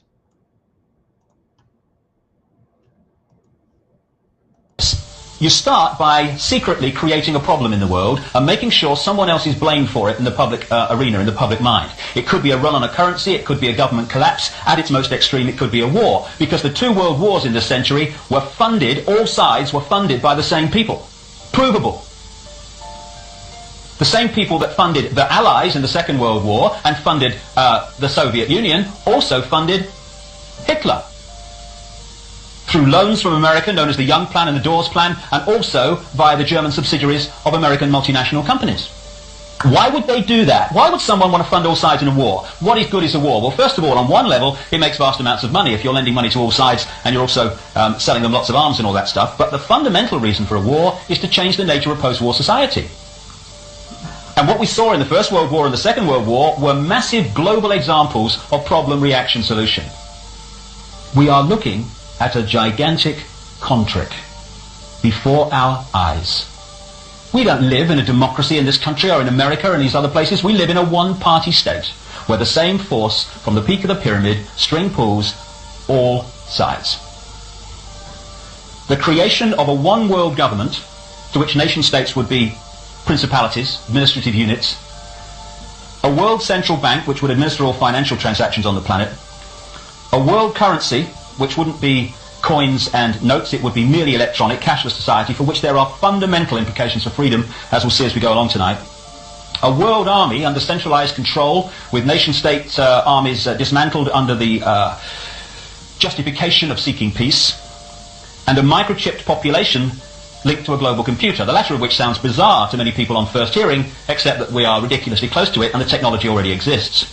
So World Health Organization says there's going to be a measles epidemic next year. Get vaccinated. Get your children vaccinated. You're a bad parent if you don't. Then the same people that organise that then start flogging out the vaccine and make a fortune out of it. So if we take one element of that under problem, reaction, solution, it's amazing the extent to which we have given our power away, our spiritual power. It's all about taking our power back. Because once we do that, it's all over. Might get banned on YouTube for what he said about the miracles. I see in the chats that they're saying, talk about Ike, you'll wind up in the loony bin. Yeah, I don't know about the lizard people. Remember that there was an 80s miniseries movie, made-for-TV movie, 80s miniseries called V, with aliens that were actually lizards that wore the human faces, for those that can remember that. Whenever I hear about, and if you actually follow David Icke and look into his work, I believe he believes that he interviewed these African shaman tribesmen dudes, and that's where he's getting it from, is their testimony. And so I do I don't know. I do believe there are interdimensional beings. Are they lizards? I don't know, but you know what I mean? So it does sound crazy, I admit, on the surface, when he's saying there's shape-shifting interdimensional reptile beings that are possessing the quote elite. That sounds insane. I admit it. You know what I mean? But look further into it. But yeah, it is pretty crazy. And I wouldn't go around saying that in court. You know what I'm saying? Or you probably will wind up in the loony bin. Anyway, David Icke made very good points on a lot of very important economic, health, geopolitical topics, war, all this stuff, exposing the quote global elite way before many others out there were even awake to the game. So I say we should give them credit for that. U.S. extends deadline to sell TikTok until December 16th. They keep kicking the can down the road on this one. I saw rumors this Mark Andreessen character is going to be a owner of it. I don't know, but this is corruption by the state for sure. And of course, the allegations that the Aardvarks are blocking any antiseptic videos on the TikTok because it was putting them in a bad light. Well, I guess we better block the UN now. We'll get to that here. Geopolitically, Trump says we played it. Did we play the video? Trump says U.S. military hit third drug boat from Venezuela. Again, we need due process. They haven't put out the video. You can't just go around whacking people in boats and say it was full of drugs and we did the right thing. You know what I mean? You can't do it. They're doing it. And so they can point, again, the due process point. They can point the finger at me and you and say we're drug traffickers from Venezuela and whack us with a drone. Case closed, and MAGA cheers it on. Oh, you saved us from a drug overdose. You know what I mean? It's a violation of international law, of our Constitution, of human rights, so on and so on, to unilaterally, extrajudicially execute people for a crime that the administration accuses them of, drug trafficking. And that's not even a crime that's punishable by the death penalty, you see. We're on a very slippery slope here. I think we've already fallen off it into tyranny. Brazil's Bolsonaro, they threw the book at him. He was convicted of election rigging, right? And now he's taken to the hospital. And so he's in bad shape over there. Bolsonaro, right-winger, populist out of Brazil. He's in bad shape. Continuing. I think we're on Aardvark News. Yeah, we got a lot of it. Let's put up this infographic from the Clash report. Let's take a look at this. Inside Aardvark Land spyware network. This is horrific. Remember old Netanyahu said yesterday that you could thank Aardvark Land for your phones. Well, gee, thanks. And I've reported here multiple times now, but again, I had an Intel engineer from the Bay Area like 15 years ago tell me that Aardvark Land puts a back door into Intel microchips that go in your computers. A great patriot named Kirk McKenzie told me that personally, so I do believe him. Inside Aardvark Land spy network, and so here's all their wonderful spying software programs. Pegasus, and it tells you what they're on your phones, on your PCs, on your Apples, all these different ways that they spy on you, all these different spy programs. Current restrictions, U.S. blacklists, NSO, Candra, Intelexa, Crytronics. EU rights groups demand tighter export controls. Clients revealed who buys this stuff. Saudi Arabia, UAE, India, Hungary, Mexico, Morocco, Rwanda, Azerbaijan, Bahrain, Kazakhstan. Aardvark Defense Ministry licenses exports but keeps details secret. It's where they use this to launch cyber attacks, zero-day vulnerabilities, all these different cyber attacks on the internet and spying, thanks to Aardvarks keeping us safe. Netanyahu said, and they love this 2 weeks thing. I forget, somebody said it has a biblical reference.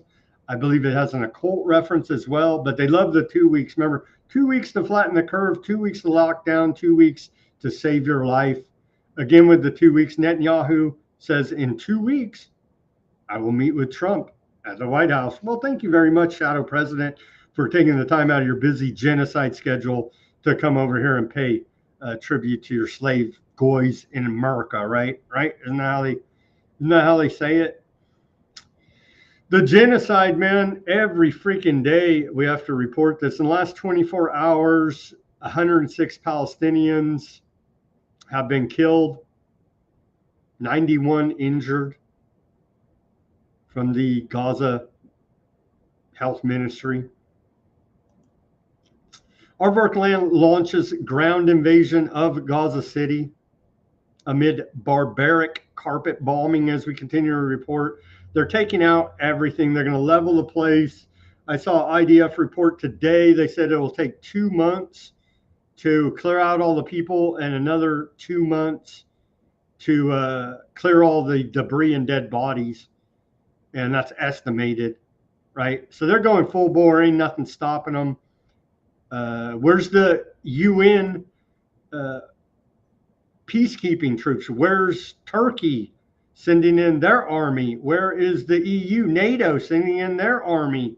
Where is America? Oh, we're funding it and arming the whole operation and sending over delegations to celebrate it, is what America is doing about all of this.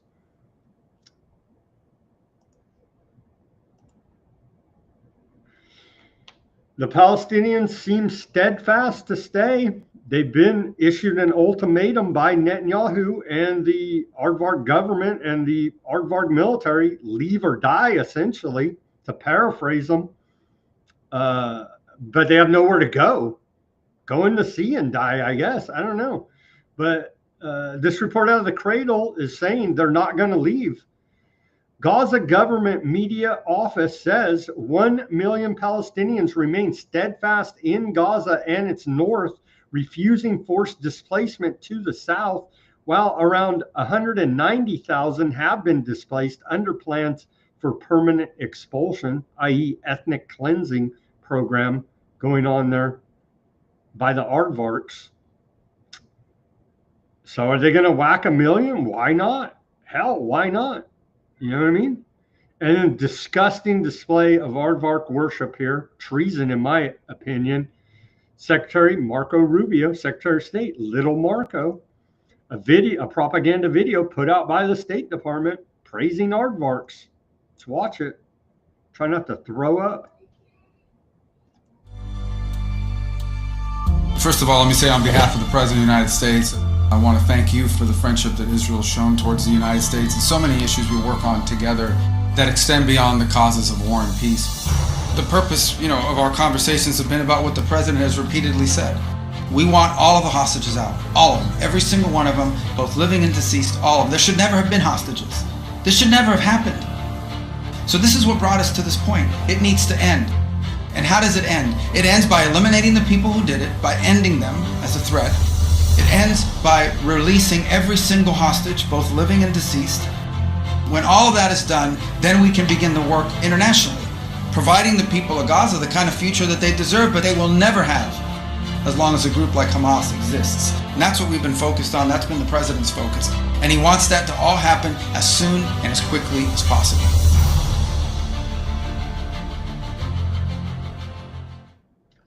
So you got to love the Aardvark propaganda coming out of the State Department, right? I mean, what the hell? Just what the hell? Gould says, where are those numbers coming from? They come from the Gaza Health Ministry. And I do agree with you. The numbers are higher. I agree with you, but that's the official numbers that they're saying. So that's what I'm reporting to you here now. But I do agree with you. The numbers are higher than what they're actually even saying here. Let's hear from Shadow President coming to America to shame us in 2 weeks. They're still suffering fallout from the Qatar incident here.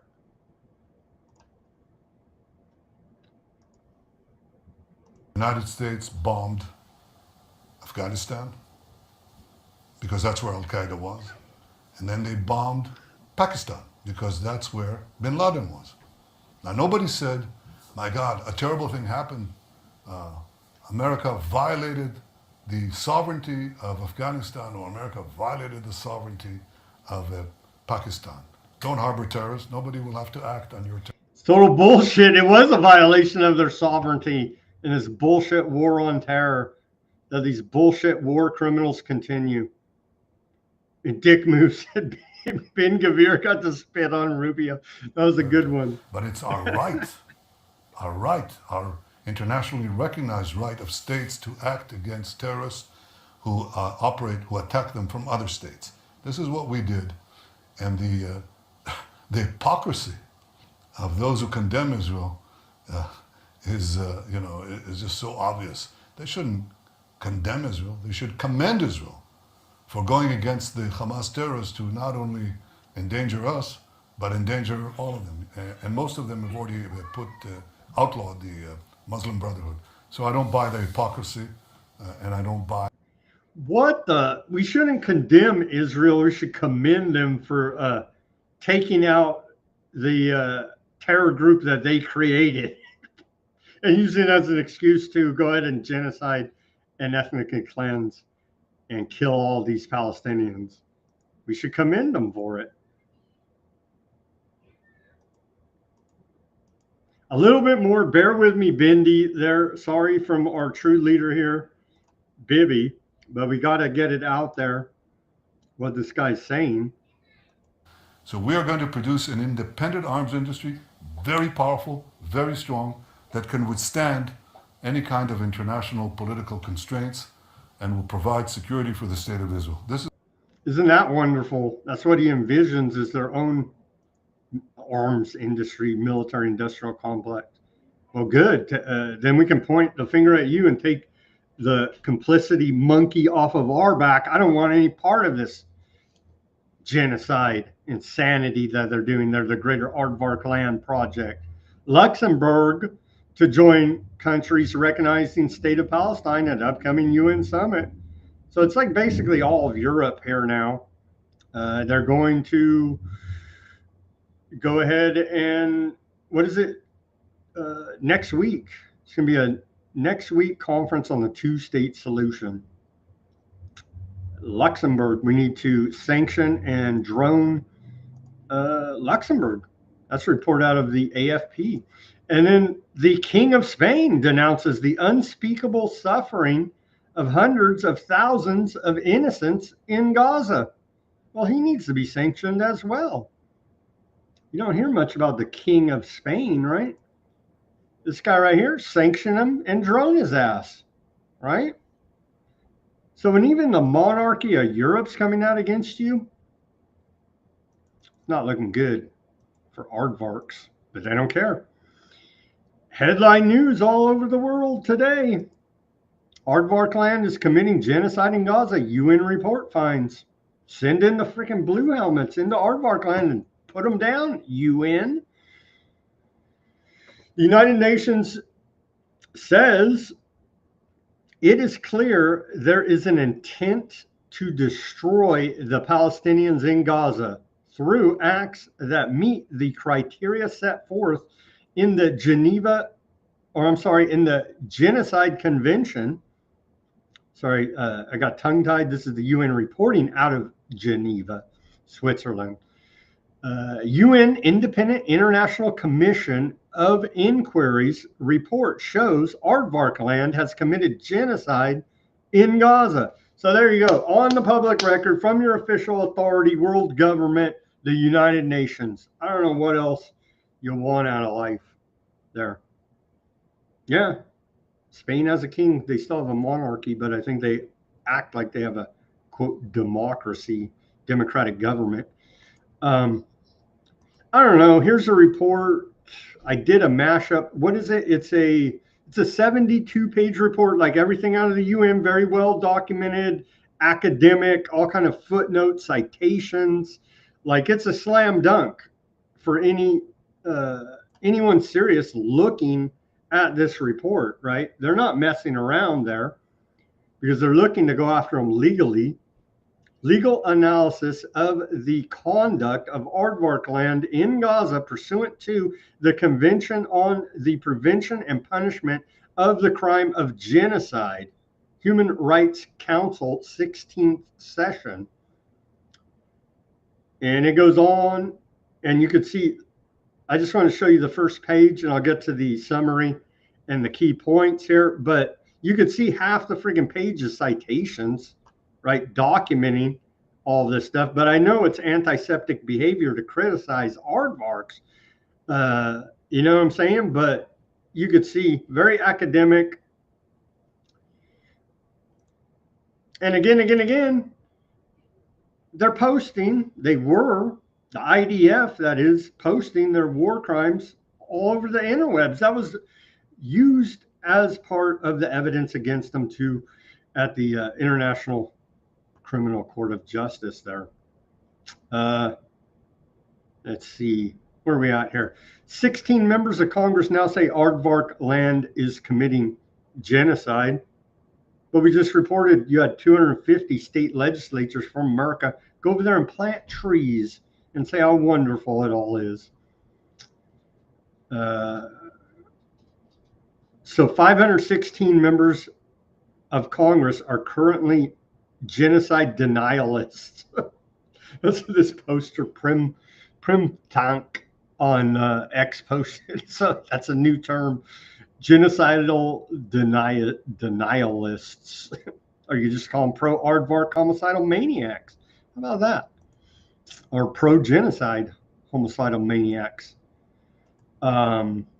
Yeah, what the hell? We'll play this report. Surprisingly enough, part of News Corp, under new leadership there. I think it was handed down to another Murdoch there. Rupert, I don't believe, is still in control of News Corp, but one of their outlets there, Sky News, who has, I mean, they for mainstream, News Corp media, they've been putting it out here and there, what they can, I guess.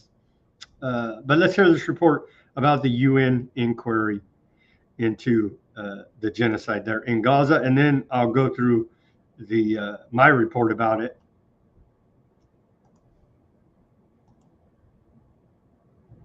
Oh, we got hung up. We did pretty good today on the videos getting hung up buffering. Let's try to refresh it and we'll start again.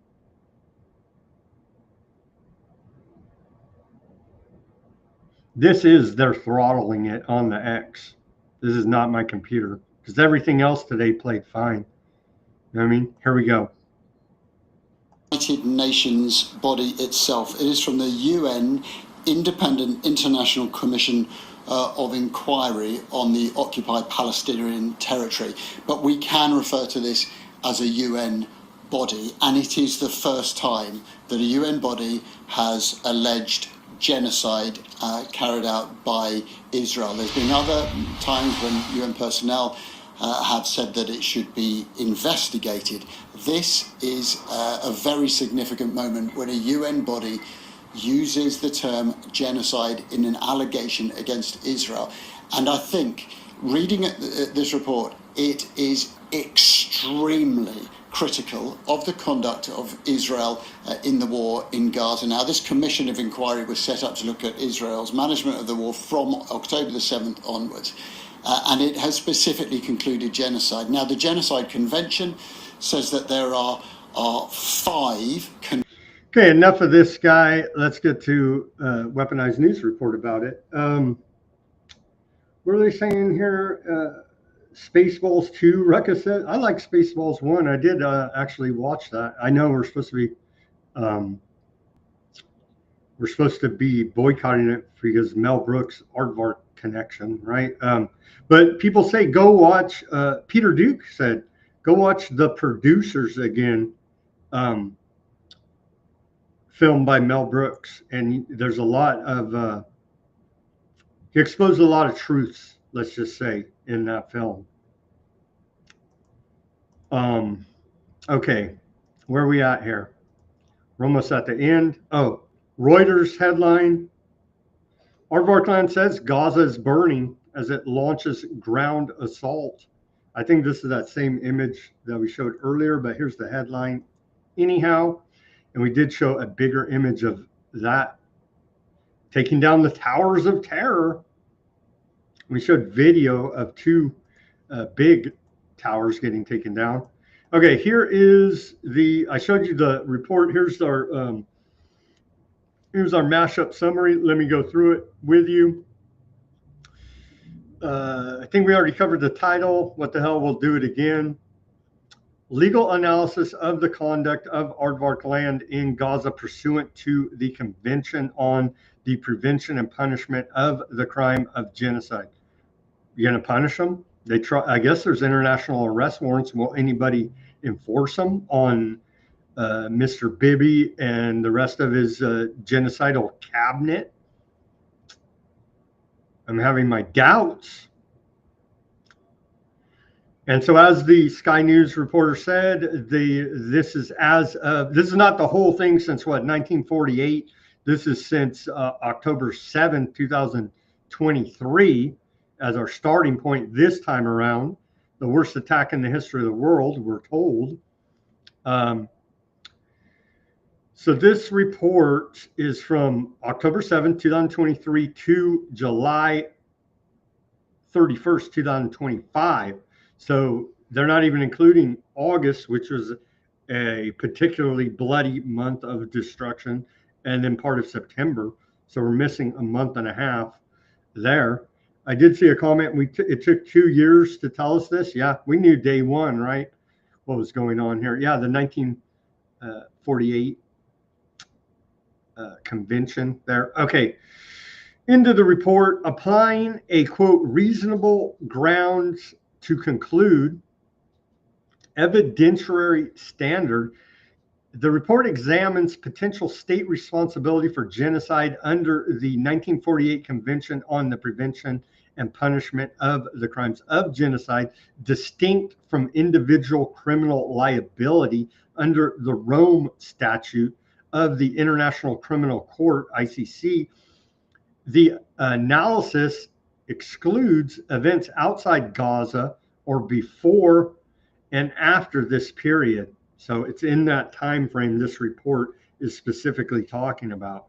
So that I think that's key to understand. There's many more crimes outside of that. We're just focusing on this little small area of the Aardvark genocide.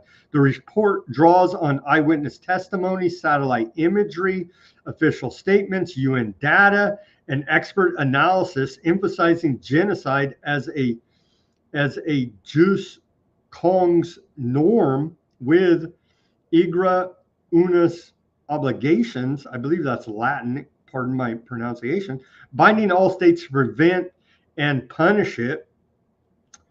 That's everybody that's part of the UN, allegedly, except for America. We're going to veto all of this.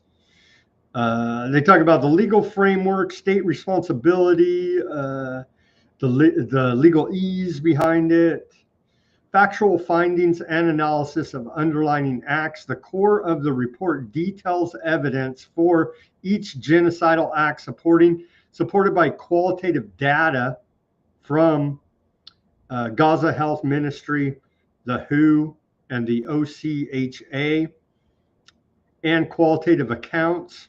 It concludes reasonable grounds exist for all four acts with intent inferred from official rhetoric, statements by Bibi, by Defense Minister Gallant at the time, labeling Palestinians human animals, systemic patterns, and disregard for civilian protections, killing members of a group. That's part of the genocide that we just went over there, the UN's definitions here. Killing members of a group, yeah, the Palestinians. Remember, in this time frame again, and these are the official numbers, we know it's worse, 60,199 Palestinians killed from October 7th, 23 to July 31st, 25, reducing life expectancy from 75.5 years to 40.5 years, right? You run the statistics, they killed a bunch of kids, brings that number way down, right? Tactics include unguided munitions, 90% of bombs in dense areas. There's carpet bombing. Attacks on safe zones, attacks on healthcare facilities, attacks on aid sites, specifically targeting medical and aid workers, ceasefire violations. There never was a ceasefire. They said, there's a ceasefire, haha, bang. Remember, we've reported the entire time here about it. Causing serious bodily injury or mental harm, 146,269 injured, again, in that time frame. This is horrific, including anywhere from between 3,105 to 4,050 limb amputations, 800 children, 450 women, often without anesthesia. That's back to like the horrors of the American Civil War in that time, right? Because they're blockaded from any medicine, leading to lifelong disabilities. And remember that humanitarian aid group was trying to fly in children that had been had their legs and arms blown off to get prosthetics fit for them here in America, and they were denied by the Trump administration entry. Remember that? That was like last week, because they're Hamas terrorists, I tell you. Environmental devastation. Oh, where's the environmentalists? 50 million tons of debris causing respiratory disease, cancer risks, mental trauma. 1.2 million children need psychosocial support. Widespread fear from buffer zone expansion. 75% of Gaza affected, unmarked dangers killing 1,000. Detainee abuse, we've reported on that. Torture, sexual violence, 100 plus cases of such. Raping men, women, children, animals by Aardvark forces. Forced stripping of women, assault of men and boys, sodomy on men and boys and women and animals, attacks on reproductive health. They blew up the IVF fertility clinic there, affecting an estimated 5,000 pregnancies. Deliberately inflicting conditions of life calculated to bring about physical destruction. Total siege from October 9th, 2023, cut off water, 90% of the supply. Electricity, they're only allowed 4 to 8 hours of electricity a day. Food and fuel, we know there's a famine, right? And that's per statement by, they admit their own guilt, but hell, they're not even humans, they're Hamas terrorists. And that's per statements by Gallant and Katz. 170,812 structures damaged. They're literally leveling the entire place. 70% of Gaza City, Khan Yunus, and northern Gaza, displacing 1.9 million, or 90% of the population, into overcrowded, unsanitary camps. Disease outbreaks like polio, hepatitis A, diarrhea, killing 1,000 plus children. Healthcare collapse, only 36% facilities functional at the end of June 2025. 498 attacks, aid blocked, 77-day full blockade. Buffer zone corridors, forced relocation amid shelling.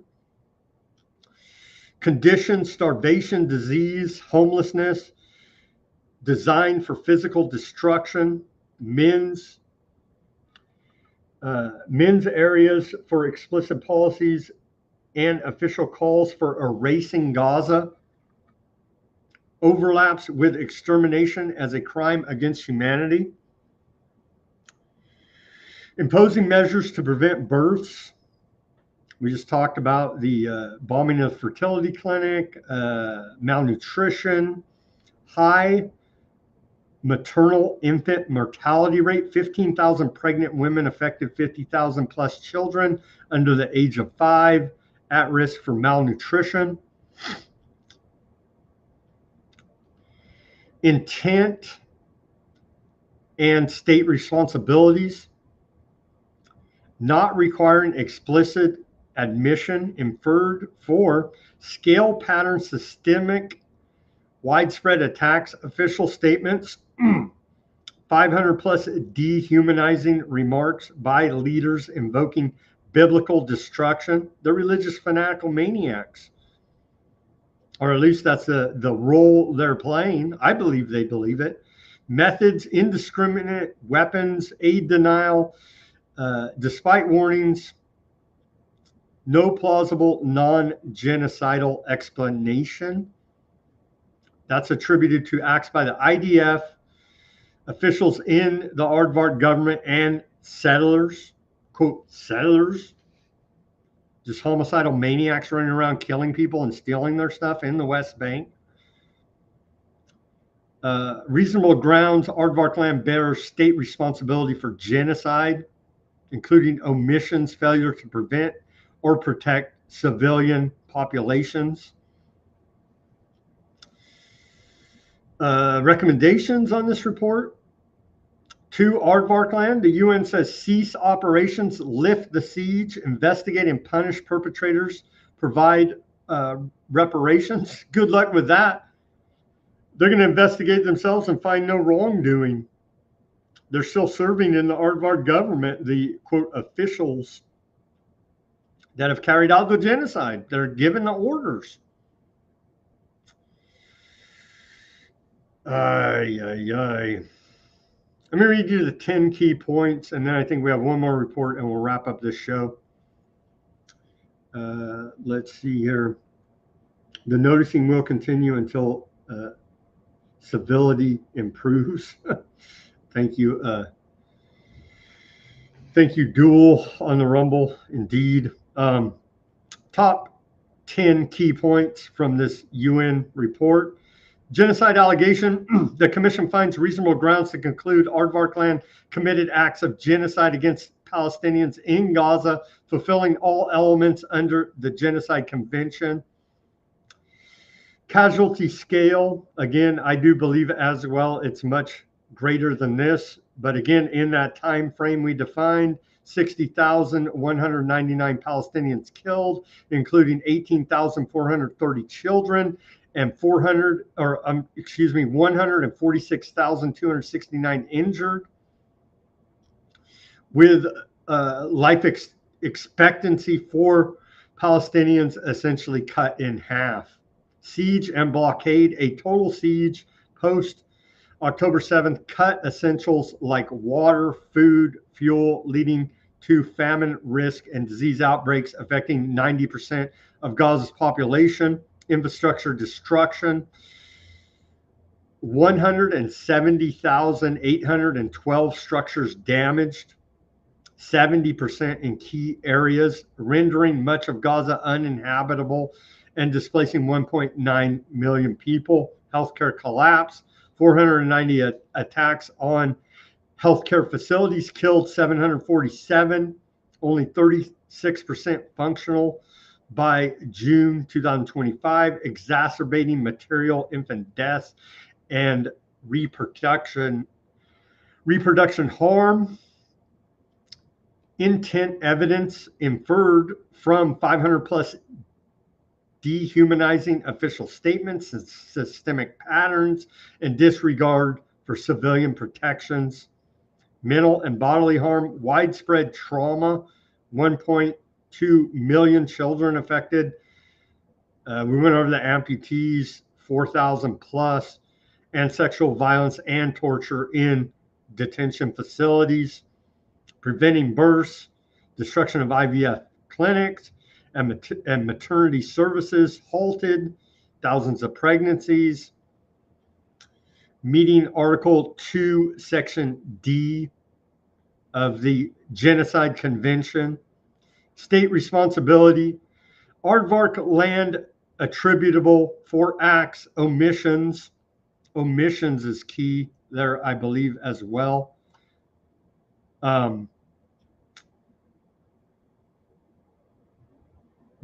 Key state duties to prevent such actions from taking place. Aardvark state is the one doing it, you know what I mean?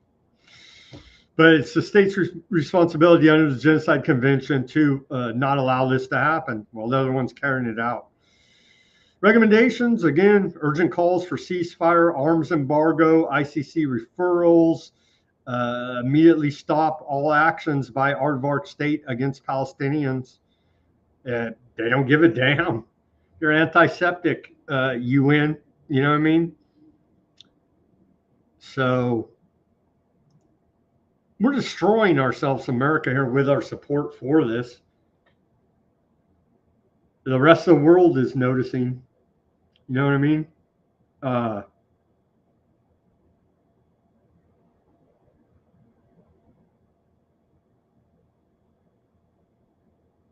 The world's largest collection of amoral morons run the West. Yeah, I don't know if they're morons, though, Pamela Drew. I think they know what they're doing. They throw in a lot of morons, but the puppets they put out there for us, man.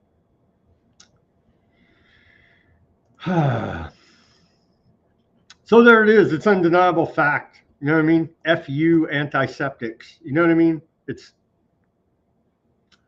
And this is on the back of the Genocide Scholars, on the back of the, Francesca Albanese report, on the back of other reports, and it just goes on. There's video of them all over the interwebs, the IDF posting their war crimes, shooting children. I mean, it's just, but the denial by American government here, don't be anti-Semitic hate speech, and cite any of the mountain of evidence we have that this indeed is what is going on. Not mentioned in the UN report there on genocide, the execution of journalists. There, what, 240 some odd plus have been murdered, directly targeted by Aardvark land for execution there. International journalists are not allowed in.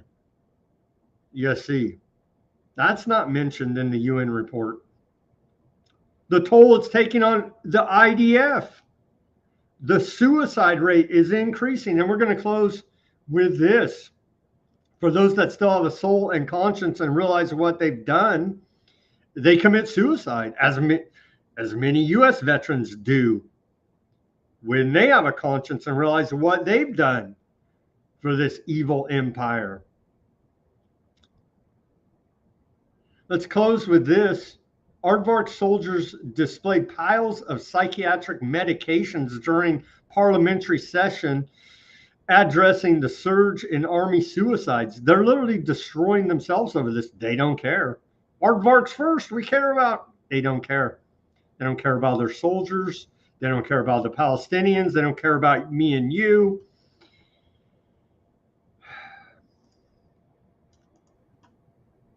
ביטחון, איפה שר האוצר? זה חולם שאתם נותנים לנו. זה לא חולם שאתם נותנים לנו. חולה נפש. אנחנו נותנים חולה נפש. הכל אובדנות. מה אנחנו מחבלים? אתם מדברים איתנו שטויות. מחבלים. אובדנות, תראו מה זה, אובדנות. תתחילו בכדור. אין לכם. אין לכם שום טיפול. אני את הילדים שלי לא רואה מה זה המלחמה הזאת. את הילדים שלי אני לא רואה מה זה המלחמה הזאת. חברים, סיימתם. תמשיכו. אם אתם חושבים שככה נפתור את הבעיה, תמשיכו. אני הייתי אצלכם בקהל. So there you go. They're like, don't be antiseptic. Get on your psych meds and go kill some more kids. Like, dude. It's horrific. The genocide continues there.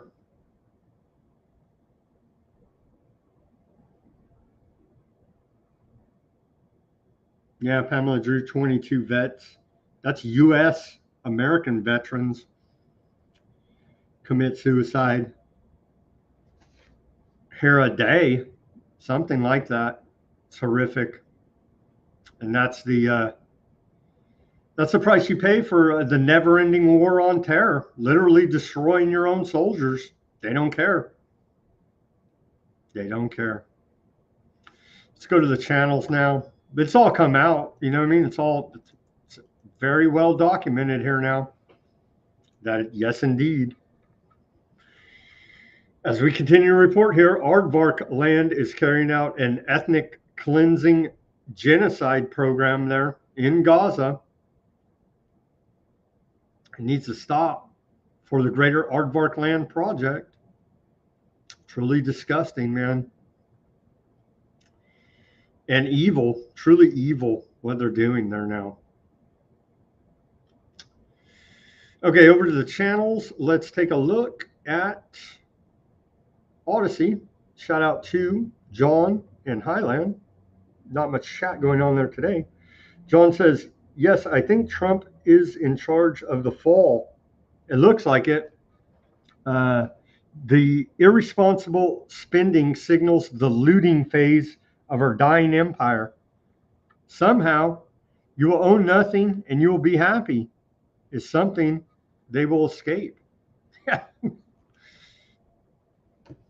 And they're all building under all the technocrat, tech bro, oligarch, you know, they all have underground bunkers.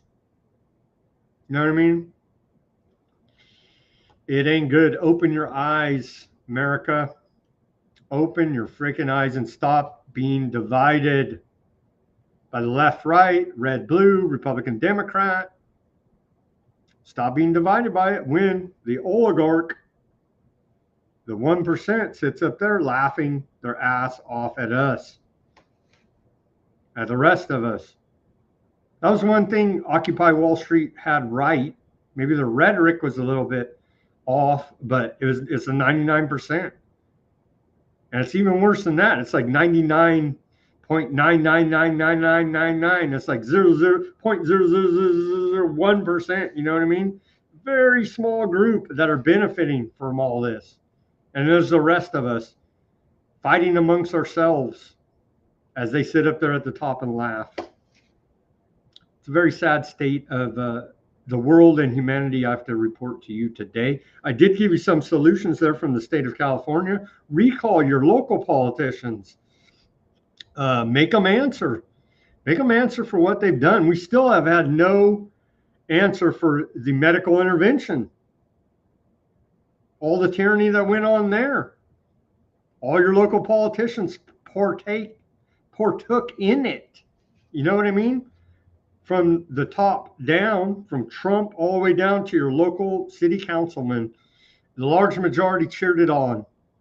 The very large majority. We had one guy in my area here, one guy, Gary Bredefeld, is his name, and at that time he was on the Fresno City Council, and he's the only guy, only politician in this whole area. City, county, state, federal, whatever, name all the assholes, right? One guy out of all these assholes are, quote, elected representatives that said, hey, your public health policies are tyranny and what you guys are doing is wrong. One freaking guy. You know what I mean?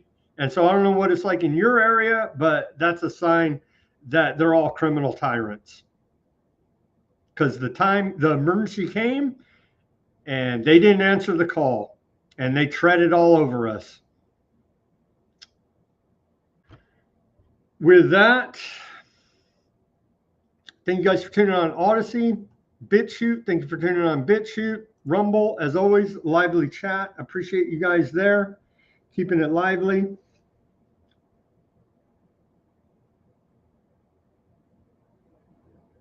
What do they say? What are we arming these people for? Max said.